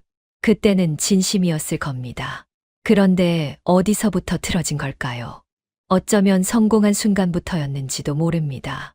병원이 자리를 잡고 돈이 들어오기 시작하고 주변에 젊은 여자들이 생기면서 남편은 변했습니다. 아니, 원래 그런 사람이었는데 제가 몰랐던 걸 수도 있습니다. 더 이상 그 이유를 파헤치고 싶지 않았습니다. 중요한 건 남편이 저를 배신했다는 사실이고 저는 이제 새로운 삶을 시작해야 한다는 것이었습니다. 어느 날 저녁 거울을 보다가 깜짝 놀랐습니다. 거울 속 제 얼굴이 낯설었습니다. 핏기 없는 얼굴, 푹 꺼진 눈, 말라버린 입술. 한 달 사이에 몇 킬로그램은 빠진 것 같았습니다. 이러면 안 되겠다 싶었습니다. 무너지는 건 남편이어야지. 제가 무너지면 안 됐습니다. 다음 날부터 운동을 시작했습니다. 아침마다 한강을 걸었습니다. 처음엔 천천히, 나중엔 조금씩 빠르게. 땀이 흘렀습니다. 숨이 찼습니다. 그런데 이상하게 마음이 조금씩 가벼워졌습니다. 걷다가 뛰기도 했습니다. 숨이 턱까지 차올랐지만 멈추지 않았습니다. 헤어샵에도 갔습니다. 긴 머리를 잘랐습니다. 어깨까지 오던 머리를 단발로 잘라버렸습니다. 거울을 보니 다른 사람 같았습니다. 미용사가 물었습니다. 많이 잘랐는데 괜찮으세요? 네, 좋아요. 시원하네요. 정말 시원했습니다. 머리뿐 아니라 마음까지 시원한 기분이었습니다. 친구들을 만났습니다. 오랜만에 만난 대학 동기들이었습니다. 결혼하고 나서는 자주 못 만났던 사람들이었습니다. 남편이 싫어했거든요. 시간 낭비라고 했습니다. 그 말을 듣고 점점 만남을 줄였었습니다. 이제 와서 생각해보니 그것도 남편의 통제였던 것 같았습니다. 친구들에게 그간의 일을 털어놨습니다. 다들 놀랐습니다. 화를 내주기도 했고 위로해주기도 했습니다. 한 친구가 말했습니다. 너 이제 자유야. 그 인간한테 묶여있지 않아도 돼. 자유, 그 단어가 낯설었습니다. 결혼 20년 동안 자유라는 단어를 잊고 살았던 것 같습니다. 늘 남편 눈치를 보고 남편 스케줄에 맞추고 남편이 원하는 방식으로 살았습니다. 이제는 그러지 않아도 됐습니다. 집으로 돌아오는 길에 서점에 들렀습니다. 오랜만이었습니다. 결혼하고 나서는 책 읽을 시간이 없었습니다. 아니, 시간을 내지 않았습니다. 서점을 천천히 돌아다녔습니다. 소설책도 보고, 에세이도 보고, 자기계발서도 봤습니다. 한 권을 집어들었습니다. 50부터 시작하는 인생이라는 제목이었습니다. 펼쳐서 읽어봤습니다. 첫 페이지에 이런 문장이 있었습니다. 인생의 절반을 지나면 비로소 진짜 나를 위해 살 수 있는 용기가 생긴다. 가슴이 뭉클했습니다. 계산대로 가서 책을 샀습니다. 집에 와서 밤새 그 책을 읽었습니다. 다음 날 아침 거울 앞에 섰습니다. 거울 속 제 얼굴을 똑바로 쳐다봤습니다. 여전히 피곤해 보였지만 어제보다는 나아 보였습니다. 스스로에게 말했습니다. 괜찮아. 잘하고 있어. 그 말이 주문처럼 들렸습니다. 계속 반복했습니다. 괜찮아. 잘하고 있어. 점점 목소리에 힘이 실렸습니다. 변호사에게서 연락이 왔습니다. 조정 날짜가 잡혔다고 했습니다. 2주 뒤였습니다. 법원에서 남편과 마주해야 했습니다. 떨렸습니다. 하지만 피할 수 없었습니다. 이 과정을 거쳐야 진짜 자유로워질 수 있었습니다. 옷장을 열었습니다. 그동안 입지 않았던 옷들이 걸려 있었습니다. 남편이 촌스럽다고 했던 옷, 너무 화려하다고 했던 옷, 나이에 안 어울린다고 했던 옷. 하나씩 꺼내 입어봤습니다. 거울을 봤습니다. 괜찮았습니다. 아니, 좋았습니다. 조정 당일 입고 갈 옷을 골랐습니다. 단정하지만 당당해 보이는 옷이었습니다. 거울 앞에서 여러 번 자세를 고쳐봤습니다. 허리를 펴고 턱을 들고 눈을 똑바로 봤습니다. 준비됐습니다. 이제 마지막 단계만 남았습니다. 조정 당일 아침 날씨가 맑았습니다. 하늘이 유난히 푸르렀습니다. 준비해둔 옷을 입고 화장을 했습니다. 거울을 보니 낯설지 않았습니다. 이제 이 얼굴에 익숙해졌습니다. 서류 가방을 챙겨 집을 나섰습니다. 법원 복도는 생각보다 조용했습니다. 사람들이 낮은 목소리로 대화하고 있었습니다. 변호사가 먼저 와 있었습니다. 저를 보더니 고개를 끄덕였습니다. 안심시키는 표정이었습니다. 준비 다 되셨죠? 대답은 짧았지만 확신에 차 있었습니다. 조정실 문이 열렸습니다. 안으로 들어가니 남편이 이미 앉아 있었습니다. 남편 옆에는 변호사가 있었습니다. 남편과 눈이 마주쳤습니다. 남편의 눈빛이 흔들렸습니다. 저는 시선을 거두지 않았습니다. 남편이 먼저 고개를 떨궜습니다. 조정의원이 들어왔습니다. 50대 후반쯤 되어 보이는 남자였습니다. 자리에 앉더니 서류를 펼쳤습니다. 양쪽의 주장을 간단히 정리하고 조정안을 제시하기 시작했습니다. 남편 측에서 먼저 말을 꺼냈습니다. 재산 분할 비율을 5대5로 하자는 거였습니다. 위자료는 5천만 원 선에서 합의하자고 했습니다. 병원은 계속 운영하되 제 지분만큼 금전으로 보상하겠다는 제안이었습니다. 제 차례가 왔습니다. 변호사가 준비한 서류를 제출했습니다. 혼인 기간 중 재산 형성 과정, 제 기여도, 남편의 부정행위 증거, 하나하나 조목조목 설명했습니다. 혼인 초기부터 피청구인의 수입은 미미했습니다. 병원 개원 자금은 전액 청구인 명의 부동산 담보로 마련되었고 사업자 등록 역시 공동 명의입니다. 병원 운영 중 피청구인의 부정행위는 한 명이 아닌 복수였으며 혼인 관계를 회복할 수 없을 정도로 파탄에 이르렀습니다. 변호사의 목소리는 차분했지만 날카로웠습니다. 남편의 얼굴이 점점 굳어졌습니다. 조정위원이 서류를 넘기며 질문했습니다. 피청구인 측에서는 이 증거들에 대해 어떻게 생각하십니까? 남편의 변호사가 입을 열었습니다. 부정행위 사실은 인정합니다. 하지만 재산 형성 과정에서 피청구인의 노동력과 전문성도 상당 부분 기여했다고 봅니다. 노동력이요? 제가 끼어들었습니다. 변호사가 제 팔을 가볍게 눌렀지만 저는 계속했습니다. 그 노동력을 발휘할 수 있는 병원 자체가 제 돈으로 세워진 겁니다. 건물 임대료, 의료 장비, 초기 운영 자금 전부요. 그 사실을 부정하실 건가요? 남편이 입을 열었습니다. 여보, 사모님이라고 부르세요. 이제 여보 아니에요. 제 목소리는 차가웠습니다. 남편의 입이 다물어졌습니다. 조정은 2시간 넘게 이어졌습니다. 양측이 팽팽히 맞섰습니다. 조정위원이 중간안을 제시했습니다. 재산 분할 6대4 위자료 1억 5천. 병원은 청구인이 인수하되 피청구인에게 일정 금액을 보상하는 조건이었습니다. 남편 측에서 잠시 협의 시간을 요청했습니다. 저희도 밖으로 나왔습니다. 복도 벤치에 앉아 변호사와 이야기를 나눴습니다.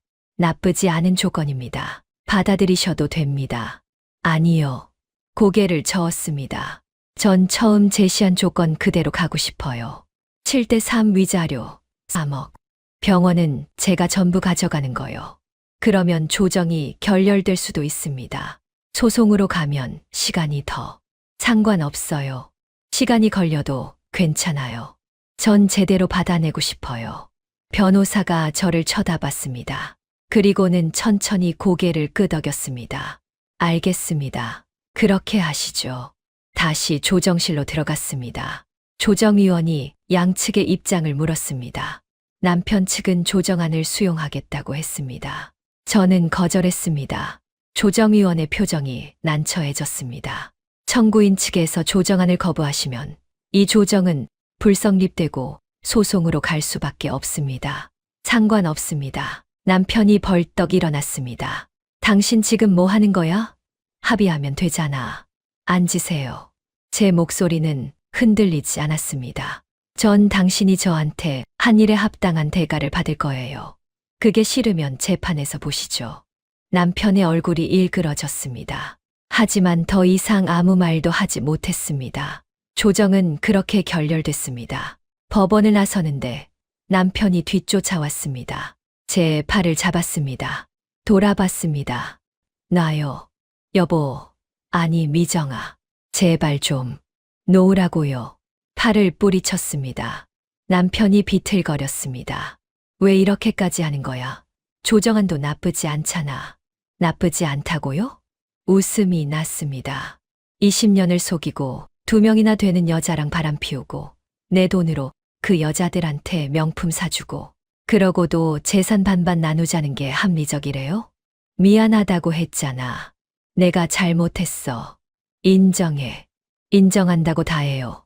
미안하다고 하면 다 용서되는 줄 알아요? 남편이 말문이 막혔습니다. 전 당신한테 속았어요. 완전히, 철저하게. 당신이 날 사랑한다고, 평생 함께 하자고 했던 그 모든 말이 거짓말이었던 거죠. 아니야. 그건 진심이었어. 진심이면 바람을 피워요. 그것도 2명씩이나? 목소리가 높아졌습니다. 지나가던 사람들이 쳐다봤습니다. 당신 때문에 제 인생 20년이 낭비됐어요. 그 시간 돌려줄 수 있어요? 없잖아요. 그러니까 최소한 제 돈이라도 제대로 챙기는 거예요. 남편의 눈에 눈물이 맺혔습니다. 하지만 저는 더 이상 그 눈물에 흔들리지 않았습니다. 소송 준비 잘 하세요. 법정에서 봅시다. 돌아섰습니다. 남편이 뒤에서 뭐라고 소리쳤지만 듣지 않았습니다. 주차장으로 걸어갔습니다. 차에 올라타 시동을 걸었습니다. 백미러에 남편의 모습이 보였습니다. 주차장 한가운데 서서 고개를 떨군 채 서 있었습니다. 그 모습이 초라해 보였습니다. 한때는 제가 존경했던 사람, 제가 모든 걸 바쳐 도왔던 사람, 이제는 그냥 낯선 사람처럼 느껴졌습니다. 차를 몰고 나왔습니다. 한강 쪽으로 향했습니다. 강변에 차를 세우고 밖으로 나왔습니다. 바람이 불었습니다. 시원한 바람이 얼굴을 스쳤습니다. 깊게 숨을 들이마셨습니다. 가슴속이 뻥 뚫리는 기분이었습니다. 조정을 거부한 게 옳은 선택이었습니다. 타협하지 않은 게 잘한 일이었습니다. 이제 제가 주도권을 쥐었습니다. 남편이 아니라 제가요. 휴대폰을 꺼내 변호사에게 문자를 보냈습니다. 소송 준비 시작해주세요. 원래 요구대로 진행하겠습니다. 답장이 곧바로 왔습니다. 알겠습니다. 좋은 결과 있을 겁니다. 휴대폰을 주머니에 넣었습니다. 강물을 바라봤습니다. 물결이 햇빛에 반짝이고 있었습니다. 저도 저렇게 반짝일 수 있을까요? 다시 시작할 수 있을까요? 할 수 있을 것 같았습니다. 아니, 반드시 할 거였습니다. 이제 시작이었습니다. 샵 7막 회복 차분한 평정과 카타르시스. 소송은 6개월이 걸렸습니다. 그 6개월 동안 저는 한 번도 흔들리지 않았습니다. 법정에 설 때마다 준비한 증거를 차분하게 제출했습니다. 증거 사진들을 보여줬고, 문자 내역을 보여줬고, 카드 명세서를 보여줬습니다. 변호사가 서류들을 꼼꼼히 살펴봤습니다. 고개를 끄덕이며 메모를 했습니다. 그리고 저를 쳐다봤습니다.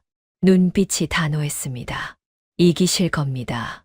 그 한마디가 저를 지탱하게 만들었습니다. 변호사는 설명했습니다. 배우자의 부정행위가 명확하고 증거가 충분하며 재산 형성 과정에서 제 기여도가 크다는 점이 유리하다고 했습니다. 병원이 제 명의로 된 부동산을 담보로 설립되었고 공동대표로 등록되어 있다는 점도 중요했습니다. 위자료는 물론이고 재산 분할에서도 유리한 위치에 있다고 했습니다. 병원 폐업도 가능한가요? 제가 물었습니다. 변호사가 잠시 생각하더니 대답했습니다. 임대차 계약이 의뢰인 명의라면 가능합니다. 계약 해지 통보를 하시면 됩니다.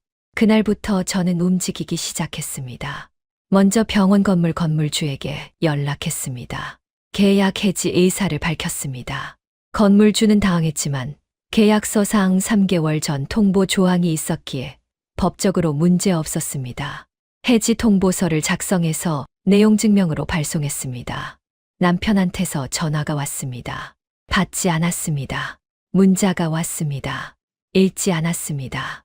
집에도 들어오지 못하게 했습니다. 현관 비밀번호를 바꿨습니다. 남편이 초인종을 눌렀지만 문을 열어주지 않았습니다. 은행에도 갔습니다. 공동명의로 된 계좌들을 정리했습니다. 제 명의 계좌로 돈을 옮겼습니다. 병원 운영 계좌의 거래 내역을 출력했습니다. 그 안에 남편이 개인적으로 빼간 돈들이 보였습니다. 명품 구매 내역, 호텔 사용 내역, 해외여행 경비, 하나하나 형광펜으로 표시했습니다. 일주일이 지났습니다. 변호사를 통해 이혼 조정 신청서를 제출했습니다. 위자료 청구 금액은 2억. 재산 분할 비율은 7대 3점. 병원 관련 자산은 전부 제가 가져가는 조건이었습니다. 남편 측에서 연락이 왔습니다. 만나서 얘기하자고 했습니다. 거절했습니다. 변호사를 통해서만 얘기하라고 전했습니다. 밤마다 잠이 오지 않았습니다. 천장을 보며 지난 20년을 떠올렸습니다. 행복했던 순간들, 힘들었던 순간들, 함께 웃었던 순간들. 그 모든 게 거짓이었을까요? 아니었습니다. 분명 진심이었던 순간도 있었을 겁니다.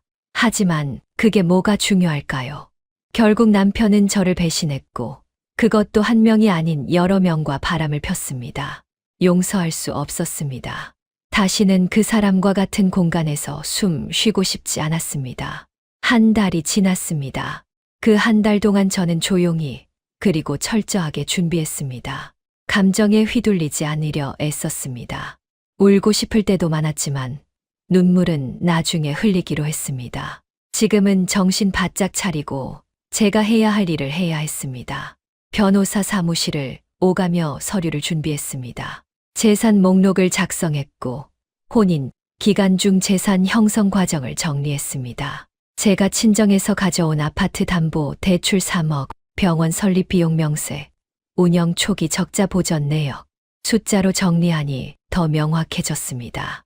이 병원은 제 돈으로 세워진 거였습니다. 병원 직원들에게도 연락이 왔습니다. 간호사 한 명이 제게 전화를 했습니다. 박수진도 아니고 이민지도 아닌 다른 간호사였습니다. 목소리가 조심스러웠습니다. 사모님, 저 김은혜입니다. 병원 상황이 어떻게 되는 건가요? 다들 불안해하고 있어서요. 계약 해지 통보했어요. 3개월 뒤면 병원 문 닫아야 할 거예요. 전화 너머로 한숨 소리가 들렸습니다. 저희는 어떻게 되는 건가요? 3개월치 급여는 다 드릴 거예요. 퇴직금도 정상적으로 지급하고요. 직원분들 잘못은 아니니까요. 감사합니다. 사모님. 전화를 끊고 나니 마음이 복잡했습니다. 죄 없는 직원들까지 피해를 입게 된 게 미안했습니다. 하지만 어쩔 수 없었습니다. 그 병원을 유지한다는 건 남편의 배신을 계속 눈감아주는 것과 같았습니다. 친정 언니에게 전화를 걸었습니다. 언니는 처음부터 끝까지 제 편이었습니다. 조카들 데리고 집에 와서 며칠을 함께 지내주기도 했습니다. 혼자 있으면 자꾸 무너질 것 같았거든요. 잘하고 있어. 흔들리지 마. 언니가 제 손을 잡으며 말했습니다. 그 손의 온기가 고마웠습니다. 남편 측 변호사에게서 연락이 왔습니다. 재산 분할 비율을 재조정하자는 제안이었습니다. 7대 3은 과하다는 거였습니다. 저는 단호하게 거절했습니다. 오히려 위자료를 3억으로 올렸습니다. 부정행위가 1명이 아닌 2명 이상이라는 점을 강조했습니다. 그 과정에서 더 충격적인 사실을 알게 됐습니다. 남편이 이민지에게 제주도 여행을 약속하며 건넨 돈이 500만 원이었다는 겁니다. 여행 경비라며 미리 준 돈이었습니다. 은행 거래 내역에 찍혀 있었습니다. 박수진에게는 명품 가방뿐 아니라 귀금속도 여러 번 사줬다는 것도 확인됐습니다. 합계 금액이 1,000만 원이 넘었습니다. 제가 집에서 생활비 조금만 더 달라고 하면 인상을 쓰던 사람이 간호사들에게는 그렇게 돈을 쓰고 있었던 겁니다. 서류를 보다가 웃음이 났습니다. 허무한 웃음이었습니다. 이 사람이 정말 제가 알던 그 사람이 맞나 싶었습니다. 가난한 레지던트 시절 라면으로 끼니를 때우면서도 언젠가 성공하면 저를 행복하게 해주겠다고 약속하던 그 사람. 그때는 진심이었을 겁니다. 그런데 어디서부터 틀어진 걸까요? 어쩌면 성공한 순간부터였는지도 모릅니다. 병원이 자리를 잡고 돈이 들어오기 시작하고 주변에 젊은 여자들이 생기면서 남편은 변했습니다. 아니, 원래 그런 사람이었는데 제가 몰랐던 걸 수도 있습니다. 더 이상 그 이유를 파헤치고 싶지 않았습니다. 중요한 건 남편이 저를 배신했다는 사실이고 저는 이제 새로운 삶을 시작해야 한다는 것이었습니다. 어느 날 저녁 거울을 보다가 깜짝 놀랐습니다. 거울 속 제 얼굴이 낯설었습니다. 핏기 없는 얼굴, 푹 꺼진 눈, 말라버린 입술. 한 달 사이에 몇 킬로그램은 빠진 것 같았습니다. 이러면 안 되겠다 싶었습니다. 무너지는 건 남편이어야지. 제가 무너지면 안 됐습니다. 다음 날부터 운동을 시작했습니다. 아침마다 한강을 걸었습니다. 처음엔 천천히, 나중엔 조금씩 빠르게. 땀이 흘렀습니다. 숨이 찼습니다. 그런데 이상하게 마음이 조금씩 가벼워졌습니다. 걷다가 뛰기도 했습니다. 숨이 턱까지 차올랐지만 멈추지 않았습니다. 헤어샵에도 갔습니다. 긴 머리를 잘랐습니다. 어깨까지 오던 머리를 단발로 잘라버렸습니다. 거울을 보니 다른 사람 같았습니다. 미용사가 물었습니다. 많이 잘랐는데 괜찮으세요? 네, 좋아요. 시원하네요. 정말 시원했습니다. 머리뿐 아니라 마음까지 시원한 기분이었습니다. 친구들을 만났습니다. 오랜만에 만난 대학 동기들이었습니다. 결혼하고 나서는 자주 못 만났던 사람들이었습니다. 남편이 싫어했거든요. 시간 낭비라고 했습니다. 그 말을 듣고 점점 만남을 줄였었습니다. 이제 와서 생각해보니 그것도 남편의 통제였던 것 같았습니다. 친구들에게 그간의 일을 털어놨습니다. 다들 놀랐습니다. 화를 내주기도 했고 위로해주기도 했습니다. 한 친구가 말했습니다. 너 이제 자유야. 그 인간한테 묶여있지 않아도 돼. 자유, 그 단어가 낯설었습니다. 결혼 20년 동안 자유라는 단어를 잊고 살았던 것 같습니다. 늘 남편 눈치를 보고 남편 스케줄에 맞추고 남편이 원하는 방식으로 살았습니다. 이제는 그러지 않아도 됐습니다. 집으로 돌아오는 길에 서점에 들렀습니다. 오랜만이었습니다. 결혼하고 나서는 책 읽을 시간이 없었습니다. 아니, 시간을 내지 않았습니다. 서점을 천천히 돌아다녔습니다. 소설책도 보고 에세이도 보고 자기계발서도 봤습니다. 한 권을 집어들었습니다. 50부터 시작하는 인생이라는 제목이었습니다. 펼쳐서 읽어봤습니다. 첫 페이지에 이런 문장이 있었습니다. 인생의 절반을 지나면 비로소 진짜 나를 위해 살 수 있는 용기가 생긴다. 가슴이 뭉클했습니다. 계산대로 가서 책을 샀습니다.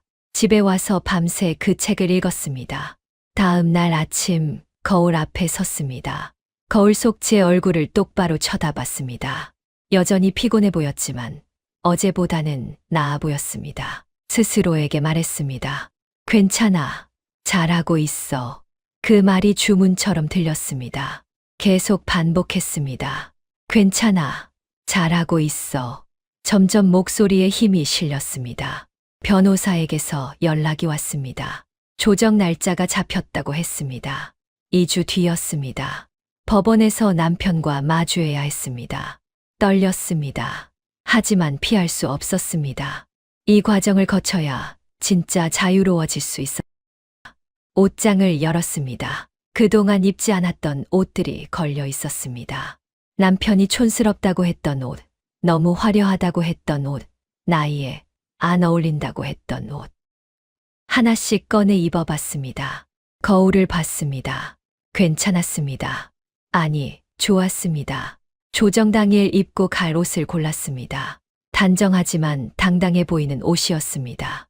거울 앞에서 여러 번 자세를 고쳐봤습니다. 허리를 펴고 턱을 들고 눈을 똑바로 봤습니다. 준비됐습니다. 이제 마지막 단계만 남았습니다.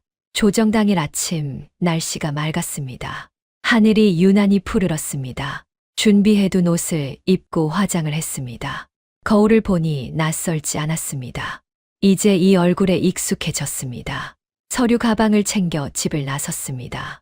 법원 복도는 생각보다 조용했습니다. 사람들이 낮은 목소리로 대화하고 있었습니다. 변호사가 먼저 와 있었습니다. 저를 보더니 고개를 끄덕였습니다. 안심시키는 표정이었습니다. 준비 다 되셨죠? 대답은 짧았지만 확신에 차 있었습니다. 조정실 문이 열렸습니다. 안으로 들어가니 남편이 이미 앉아 있었습니다. 남편 옆에는 변호사가 있었습니다. 남편과 눈이 마주쳤습니다. 남편의 눈빛이 흔들렸습니다. 저는 시선을 거두지 않았습니다. 남편이 먼저 고개를 떨궜습니다. 조정의원이 들어왔습니다. 50대 후반쯤 되어 보이는 남자였습니다. 자리에 앉더니 서류를 펼쳤습니다. 양쪽의 주장을 간단히 정리하고 조정안을 제시하기 시작했습니다. 남편 측에서 먼저 말을 꺼냈습니다. 재산 분할 비율을 5대5로 하자는 거였습니다. 위자료는 5천만 원 선에서 합의하자고 했습니다. 병원은 계속 운영하되 제 지분만큼 금전으로 보상하겠다는 제안이었습니다. 제 차례가 왔습니다. 변호사가 준비한 서류를 제출했습니다. 혼인 기간 중 재산 형성 과정, 제 기여도, 남편의 부정행위 증거, 하나하나 조목조목 설명했습니다. 혼인 초기부터 피청구인의 수입은 미미했습니다. 병원 개원 자금은 전액 청구인 명의 부동산 담보로 마련되었고 사업자 등록 역시 공동 명의입니다. 병원 운영 중 피청구인의 부정행위는 한 명이 아닌 복수였으며 혼인 관계를 회복할 수 없을 정도로 파탄에 이르렀습니다.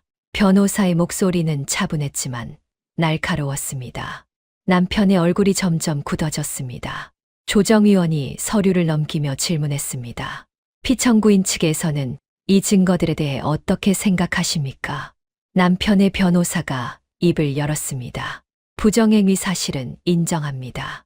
하지만 재산 형성 과정에서 피청구인의 노동력과 전문성도 상당 부분 기여했다고 봅니다. 노동력이요? 제가 끼어들었습니다. 변호사가 제 팔을 가볍게 눌렀지만 저는 계속했습니다. 그 노동력을 발휘할 수 있는 병원 자체가 제 돈으로 세워진 겁니다. 건물 임대료, 의료 장비, 초기 운영 자금 전부요. 그 사실을 부정하시건가요? 남편이 입을 열었습니다. 여보, 사모님이라고 부르세요. 이제 여보 아니에요. 제 목소리는 차가웠습니다. 남편의 입이 다물어졌습니다. 조정은 2시간 넘게 이어졌습니다. 양측이 팽팽히 맞섰습니다. 조정위원이 중간안을 제시했습니다. 재산 분할 6대 4 위자료 1억 5천. 병원은 청구인이 인수하되 피청구인에게 일정 금액을 보상하는 조건이었습니다. 남편 측에서 잠시 협의 시간을 요청했습니다. 저희도 밖으로 나왔습니다. 복도 벤치에 앉아 변호사와 이야기를 나눴습니다. 나쁘지 않은 조건입니다. 받아들이셔도 됩니다. 아니요. 고개를 저었습니다. 전 처음 제시한 조건 그대로 가고 싶어요. 7대 3 위자료 3억. 병원은 제가 전부 가져가는 거요. 그러면 조정이 결렬될 수도 있습니다. 소송으로 가면 시간이 더. 상관없어요. 시간이 걸려도 괜찮아요. 전 제대로 받아내고 싶어요. 변호사가 저를 쳐다봤습니다. 그리고는 천천히 고개를 끄덕였습니다. 알겠습니다. 그렇게 하시죠. 다시 조정실로 들어갔습니다. 조정위원이 양측의 입장을 물었습니다. 남편 측은 조정안을 수용하겠다고 했습니다. 저는 거절했습니다. 조정위원의 표정이 난처해졌습니다. 청구인 측에서 조정안을 거부하시면 이 조정은 불성립되고 소송으로 갈 수밖에 없습니다. 상관없습니다. 남편이 벌떡 일어났습니다. 당신 지금 뭐 하는 거야? 합의하면 되잖아. 앉으세요. 제 목소리는 흔들리지 않았습니다. 전 당신이 저한테 한 일에 합당한 대가를 받을 거예요. 그게 싫으면 재판에서 보시죠. 남편의 얼굴이 일그러졌습니다. 하지만 더 이상 아무 말도 하지 못했습니다. 조정은 그렇게 결렬됐습니다. 법원을 나서는데 남편이 뒤쫓아왔습니다. 제 팔을 잡았습니다. 돌아봤습니다. 놔요, 여보. 아니, 미정아. 제발 좀 놓으라고요. 팔을 뿌리쳤습니다. 남편이 비틀거렸습니다. 왜 이렇게까지 하는 거야? 조정안도 나쁘지 않잖아. 나쁘지 않다고요? 웃음이 났습니다. 20년을 속이고 2명이나 되는 여자랑 바람 피우고 내 돈으로 그 여자들한테 명품 사주고 그러고도 재산 반반 나누자는 게 합리적이래요? 미안하다고 했잖아. 내가 잘못했어. 인정해. 인정한다고 다 해요. 미안하다고 하면 다 용서되는 줄 알아요? 남편이 말문이 막혔습니다. 전 당신한테 속았어요. 완전히, 철저하게. 당신이 날 사랑한다고 평생 함께 하자고 했던 그 모든 말이 거짓말이었던 거죠. 아니야. 그건 진심이었어. 진심이면 바람을 피워요. 그것도 2명씩이나? 목소리가 높아졌습니다. 지나가던 사람들이 쳐다봤습니다. 당신 때문에 제 인생 20년이 낭비됐어요. 그 시간 돌려줄 수 있어요? 없잖아요. 그러니까 최소한 제 돈이라도 제대로 챙기는 거예요. 남편의 눈에 눈물이 맺혔습니다. 하지만 저는 더 이상 그 눈물에 흔들리지 않았습니다. 소송 준비 잘 하세요. 법정에서 봅시다. 돌아섰습니다. 남편이 뒤에서 뭐라고 소리쳤지만 듣지 않았습니다. 주차장으로 걸어갔습니다. 차에 올라타 시동을 걸었습니다. 백미러에 남편의 모습이 보였습니다. 주차장 한가운데 서서 고개를 떨군 채 서 있었습니다. 그 모습이 초라해 보였습니다. 한때는 제가 존경했던 사람, 제가 모든 걸 바쳐 도왔던 사람, 이제는 그냥 낯선 사람처럼 느껴졌습니다. 차를 몰고 나왔습니다. 한강 쪽으로 향했습니다. 강변에 차를 세우고 밖으로 나왔습니다. 바람이 불었습니다. 시원한 바람이 얼굴을 스쳤습니다. 깊게 숨을 들이마셨습니다. 가슴속이 뻥 뚫리는 기분이었습니다. 조정을 거부한 게 옳은 선택이었습니다. 타협하지 않은 게 잘한 일이었습니다. 이제 제가 주도권을 쥐었습니다. 남편이 아니라 제가요. 휴대폰을 꺼내 변호사에게 문자를 보냈습니다. 소송 준비 시작해 주세요. 원래 요구대로 진행하겠습니다. 답장이 곧바로 왔습니다. 알겠습니다. 좋은 결과 있을 겁니다. 휴대폰을 주머니에 넣었습니다. 강물을 바라봤습니다. 물결이 햇빛에 반짝이고 있었습니다. 저도 저렇게 반짝일 수 있을까요? 다시 시작할 수 있을까요? 할 수 있을 것 같았습니다. 아니, 반드시 할 거였습니다. 이제 시작이었습니다. 샵 7막 회복 차분한 평정과 카타르시스. 소송은 6개월이 걸렸습니다. 그 6개월 동안 저는 한 번도 흔들리지 않았습니다. 법정에 설 때마다 준비한 증거를 차분하게 제출했습니다. 남편의 부정행위 증거, 재산 형성 과정에서의 제 기여도, 병원 운영 자금 출처, 모든 게 명확했습니다. 판사는 제 손을 들어줬습니다. 재산 분할 비율 7대3 위자료 2억 5천만 원, 병원 관련 자산은 전부 제 소유로 인정됐습니다. 남편 측에서 항소하겠다고 했지만 변호사는 승소 가능성이 거의 없다고 했습니다. 결국 남편은 항소를 포기했습니다. 판결문을 받아든 날 집으로 돌아와 소파에 앉았습니다. 서류를 천천히 읽어 내려갔습니다. 한 글자 한 글자가 제 승리를 말해주고 있었습니다. 눈물이 났습니다. 이번에는 슬픔이 아니라 안도감이었습니다. 드디어 끝났구나. 이제 진짜 자유로워졌구나. 병원 정리는 생각보다 빨리 진행됐습니다. 건물주와 계약 해지를 마쳤고 의료 장비는 다른 병원에 매각했습니다. 직원들에게는 약속대로 3개월치 급여와 퇴직금을 전부 지급했습니다. 김은혜 간호사가 마지막 날 찾아왔습니다. 사모님, 그동안 감사했습니다. 새 병원 구했어요. 잘 됐네요. 앞으로 좋은 일만 있길 바랄게요. 박수진과 이민지는 끝까지 얼굴을 보이지 않았습니다. 소문으로는 둘 다 병원을 그만뒀다고 했습니다. 다른 병원에 취직하기도 쉽지 않을 거였습니다. 소문이 퍼졌으니까요. 원장과 바람 피운 간호사들이라는 소문이요. 남편은 몰락했습니다. 병원을 잃고 재산의 대부분을 잃고 평판마저 잃었습니다. 의사 커뮤니티에서는 이미 유명인이 되어 있었습니다. 간호사 2명과 동시에 바람 피운 정형외과 의사. 아내 돈으로 병원 차려놓고 배신한 인간. 그런 평판으로는 어디서도 제대로 된 자리를 구할 수 없었습니다. 얼마 뒤 들은 이야기로는 남편이 지방의 작은 병원에서 봉지기로 일하게 됐다고 했습니다.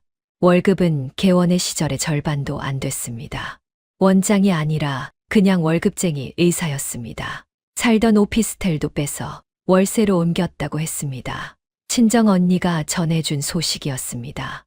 언니는 통쾌하다는 표정으로 말했습니다. 꼴 좋다. 자업자득이지 뭐. 저는 아무 감정도 들지 않았습니다.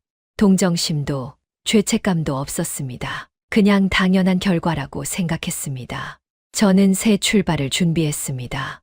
병원 매각 대금과 재산 분할로 받은 돈을 정리했습니다. 생각보다 큰 금액이었습니다. 이 돈으로 뭘 할까 고민했습니다. 다시 사업을 할까 아니면 안정적으로 투자를 할까. 오랜 고민 끝에 결정했습니다. 작은 카페를 열기로 했습니다. 젊었을 때부터 꿈꿨던 일이었습니다. 결혼하고 나서는 잊고 살았던 꿈이었죠. 남편이 현실성 없다고 했거든요. 이제는 남편 눈치 볼 필요가 없었습니다. 한남동의 작은 공간을 얻었습니다. 2층 건물의 1층이었습니다. 넓지는 않았지만 햇살이 잘 들어오는 곳이었습니다. 인테리어는 직접 디자인했습니다. 화이트 톤의 깔끔한 공간, 큰 창문, 초록색 식물들. 제가 좋아하는 스타일 그대로였습니다. 카페 이름은 다시 봄으로 지었습니다. 새로운 시작이라는 의미였습니다. 간판을 올리는 날, 친정 언니와 친구들이 와줬습니다. 샴페인을 터뜨리며 축하해줬습니다. 미정아, 정말 멋있다. 내가 이렇게 당당할 줄 몰랐어. 친구의 말에 웃음이 났습니다. 나도 몰랐어. 내가 이럴 수 있을 줄. 카페는 천천히 자리를 잡아갔습니다. 단골 손님들이 하나둘 생겼습니다. 커피 맛이 좋다는 소문이 났고 인테리어가 예쁘다고 인스타그램에 올라가기 시작했습니다. 바쁘게 움직이는 게 좋았습니다. 생각할 시간이 없었거든요. 어느 날 오후 카페에 손님이 드물 때였습니다. 창가에 앉아 커피를 마시고 있는데 문이 열렸습니다. 중년 남자가 들어왔습니다. 정장 차림이었는데 어딘가 친숙한 느낌이었습니다. 어서 오세요. 인사를 하고 보니 남편 대학 동기였습니다. 이름은 기억나지 않았지만 몇 번 만난 적이 있었습니다.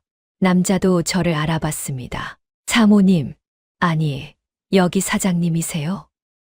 앉으세요. 남자가 조심스럽게 앉았습니다.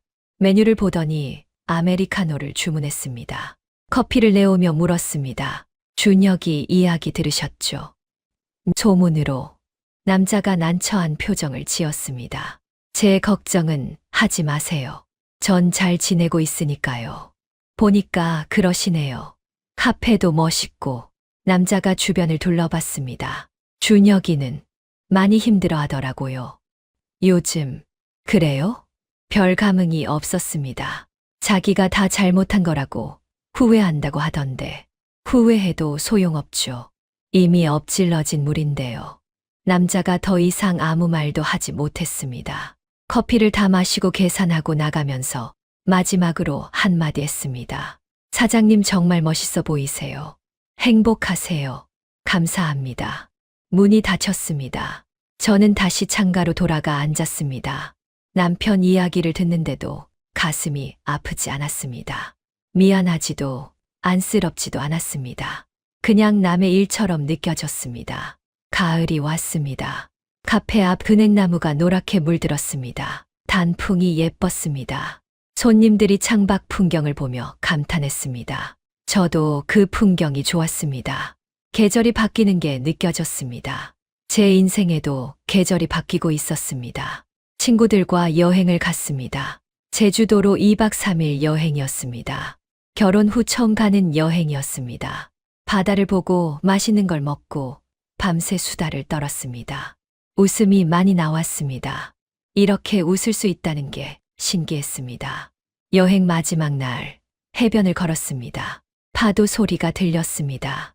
발밑으로 물이 밀려왔다 빠져나갔습니다. 하늘을 올려다봤습니다. 구름 한 점 없이 맑았습니다. 나 정말 괜찮구나. 그 생각이 들었습니다. 진짜로 괜찮아진 것 같았습니다. 남편 없이도 혼자서도 저는 충분히 행복할 수 있었습니다. 서울로 돌아왔습니다. 카페 문을 열고 들어서니 익숙한 커피 향이 났습니다. 제 공간이었습니다. 제 이름으로, 제 취향으로 제가 만든 공간이었습니다. 이곳이 좋았습니다. 어느 날 저녁 장사를 마치고 정리하고 있는데 휴대폰이 울렸습니다. 모르는 번호였습니다. 받았습니다. 여보세요? 미정아, 남편이었습니다. 목소리가 많이 쉬어 있었습니다. 무슨 일이세요? 그냥 목소리 듣고 싶어서. 할 말 없으면 끊을게요. 잠깐만. 잘 지내? 네, 지내요. 당신은요? 나는 말이 끊겼습니다. 한참의 침묵이 흘렀습니다. 미안해. 정말 미안해. 알았어요. 이제 그만 연락하세요. 서로 연락하지 말기로 했잖아요. 전화를 끊었습니다. 번호를 차단했습니다. 가슴이 조금 답답했지만 곧 괜찮아졌습니다. 거울을 봤습니다. 거울 속 제 얼굴은 예전보다 밝아 보였습니다. 주름이 조금 더 생긴 것 같았지만 표정이 편안해 보였습니다. 웃는 얼굴이었습니다. 잘했어. 스스로에게 말했습니다. 정말 잘한 거였습니다. 용서하지 않은 것, 타협하지 않은 것, 제 권리를 찾아낸 것. 모두 잘한 일이었습니다. 그날도 평범한 오후였습니다. 카페 문이 열리고 익숙한 목소리가 들렸습니다. 엄마, 딸아이 지수였습니다. 26, 직장에서 퇴근하고 들른 모양이었습니다. 제 곁으로 와서 자연스럽게 앉았습니다. 오늘 일찍 끝났네. 오늘 회의가 취소돼서. 엄마, 카페라테 하나. 알았어. 커피를 내리며 딸아이를 바라봤습니다. 처음에는 많이 힘들어했습니다. 부모의 이혼을 받아들이기가 쉽지 않았을 겁니다. 하지만 시간이 지나면서 딸아이도 이해하게 됐습니다. 엄마가 왜 그런 선택을 할 수밖에 없었는지를요. 엄마, 나 다음 주에 승진 발표래. 정말 우리 딸 대단한데. 아직 확정은 아니지만 그래도 기대해 볼 만하대. 딸아이의 얼굴이 밝았습니다. 예전에는 볼 수 없던 표정이었습니다. 결혼 생활 막바지 몇 년간 딸아이는 집에 오는 걸 꺼렸습니다. 부모 사이의 냉랭한 분위기를 견디기 힘들었을 겁니다. 이제는 달랐습니다. 카페에 자주 들렀고 주말엔 함께 영화를 보러 가기도 했습니다. 엄마, 요즘 정말 좋아 보여. 표정이 편안해졌어. 그래? 나도 그런 것 같아. 정말이었습니다. 거울을 볼 때마다 느꼈습니다. 예전에 제 얼굴에는 늘 긴장감이 있었습니다. 남편 눈치를 보고 남편 기분을 살피느라 항상 조심스러웠습니다. 이제는 그럴 필요가 없었습니다. 문이 다시 열렸습니다. 아들 민수였습니다. 23. 대학 졸업반이었습니다. 손에 꽃다발을 들고 있었습니다. 엄마, 이거. 어머, 뭐야 이게? 그냥, 엄마, 카페 오픈 2주년 기념. 가슴이 뭉클했습니다. 아들은 말수가 적은 편이었습니다. 감정 표현도 서툴렀습니다. 그런 아들이 이런 선물을 준비해 왔다는 게 놀라웠습니다. 고마워, 아들. 엄마, 나도 카페라테. 알았어. 앉아있어. 3명의 커피를 내렸습니다. 테이블에 앉아 함께 마시는 시간이 행복했습니다. 아이들과 이렇게 편하게 대화할 수 있다는 게 감사했습니다. 예전에는 남편 때문에 늘 긴장된 식사 시간이었습니다. 남편 기분이 안 좋으면 집안 분위기가 얼어붙었고 아이들도 눈치를 봐야 했습니다. 엄마, 아빠 요즘 어떻대? 민수가 조심스럽게 물었습니다. 잘 모르겠어. 연락 안 하니까. 형은 가끔 만난대. 형이라는 건 큰아들을 말하는 거였습니다. 30. 이미 결혼해서 분가한 아들이었습니다. 아이들이 아버지를 만나는 걸 막지는 않았습니다. 그건 아이들의 선택이었으니까요. 그래, 어떻던데? 많이 힘들어 하신대. 후회도 많이 하시고. 그럴 거야. 담담하게 대답했습니다. 아이들이 저를 쳐다봤습니다. 엄마는 안 미안해. 아빠한테. 지수가 물었습니다. 미안할 이유가 없어. 잘못한 건 아빠니까. 근데 아빠가 저렇게 됐잖아. 그건 아빠가 자초한 일이야. 엄마가 책임질 일이 아니고 단호하게 말했습니다. 아이들이 고개를 끄덕였습니다. 엄마 말이 맞아. 나도 처음엔 엄마가 너무한 거 아닌가 싶었는데 지금은 이해돼. 엄마도 엄마 인생이 있는 거잖아. 민수가 말했습니다. 고마워, 이해해줘서. 아이들이 자리에서 일어났습니다. 각자 갈 곳이 있다며 인사를 했습니다. 문을 나서는 아이들의 뒷모습을 바라봤습니다. 건강하게 잘 자라줬습니다. 부모의 이혼이라는 상처를 안고도 씩씩하게 제 길을 걸어가고 있었습니다. 저녁이 되었습니다. 장사를 마치고 정리를 했습니다. 테이블을 닦고 바닥을 쓸고 커피 머신을 청소했습니다. 익숙한 일과였습니다. 마지막으로 불을 끄고 문을 잠갔습니다. 집으로 걸어가는 길. 가로등 불빛이 따뜻했습니다. 가을 저녁 공기가 상쾌했습니다. 혼자 걷는 길이었지만 외롭지 않았습니다. 오히려 자유로웠습니다. 집에 도착해서 샤워를 하고 침대에 누웠습니다. 천장을 바라보며 생각했습니다. 2년 전 제 모습과 지금 제 모습이 얼마나 달라졌는지를요. 그때는 남편한테 버림받았다고 생각했습니다. 제 인생이 무너졌다고 느꼈습니다. 하지만 지금 생각해보면 그건 무너진 게 아니라 다시 시작된 거였습니다. 썩은 토대를 걷어내고 새로운 집을 지은 겁니다. 제 이름으로, 제 힘으로, 제가 원하는 방식으로요. 휴대폰을 집어들었습니다. 메모장을 열고 무언가를 적기 시작했습니다. 요즘 자주 하는 일이었습니다. 생각을 정리하는 거였습니다. 사랑한다는 말이 다가 아니다. 존중받는다는 느낌이 더 중요하다. 배우자라는 이름으로 함께 있어도 사람 대접은 서로 해줘야 한다.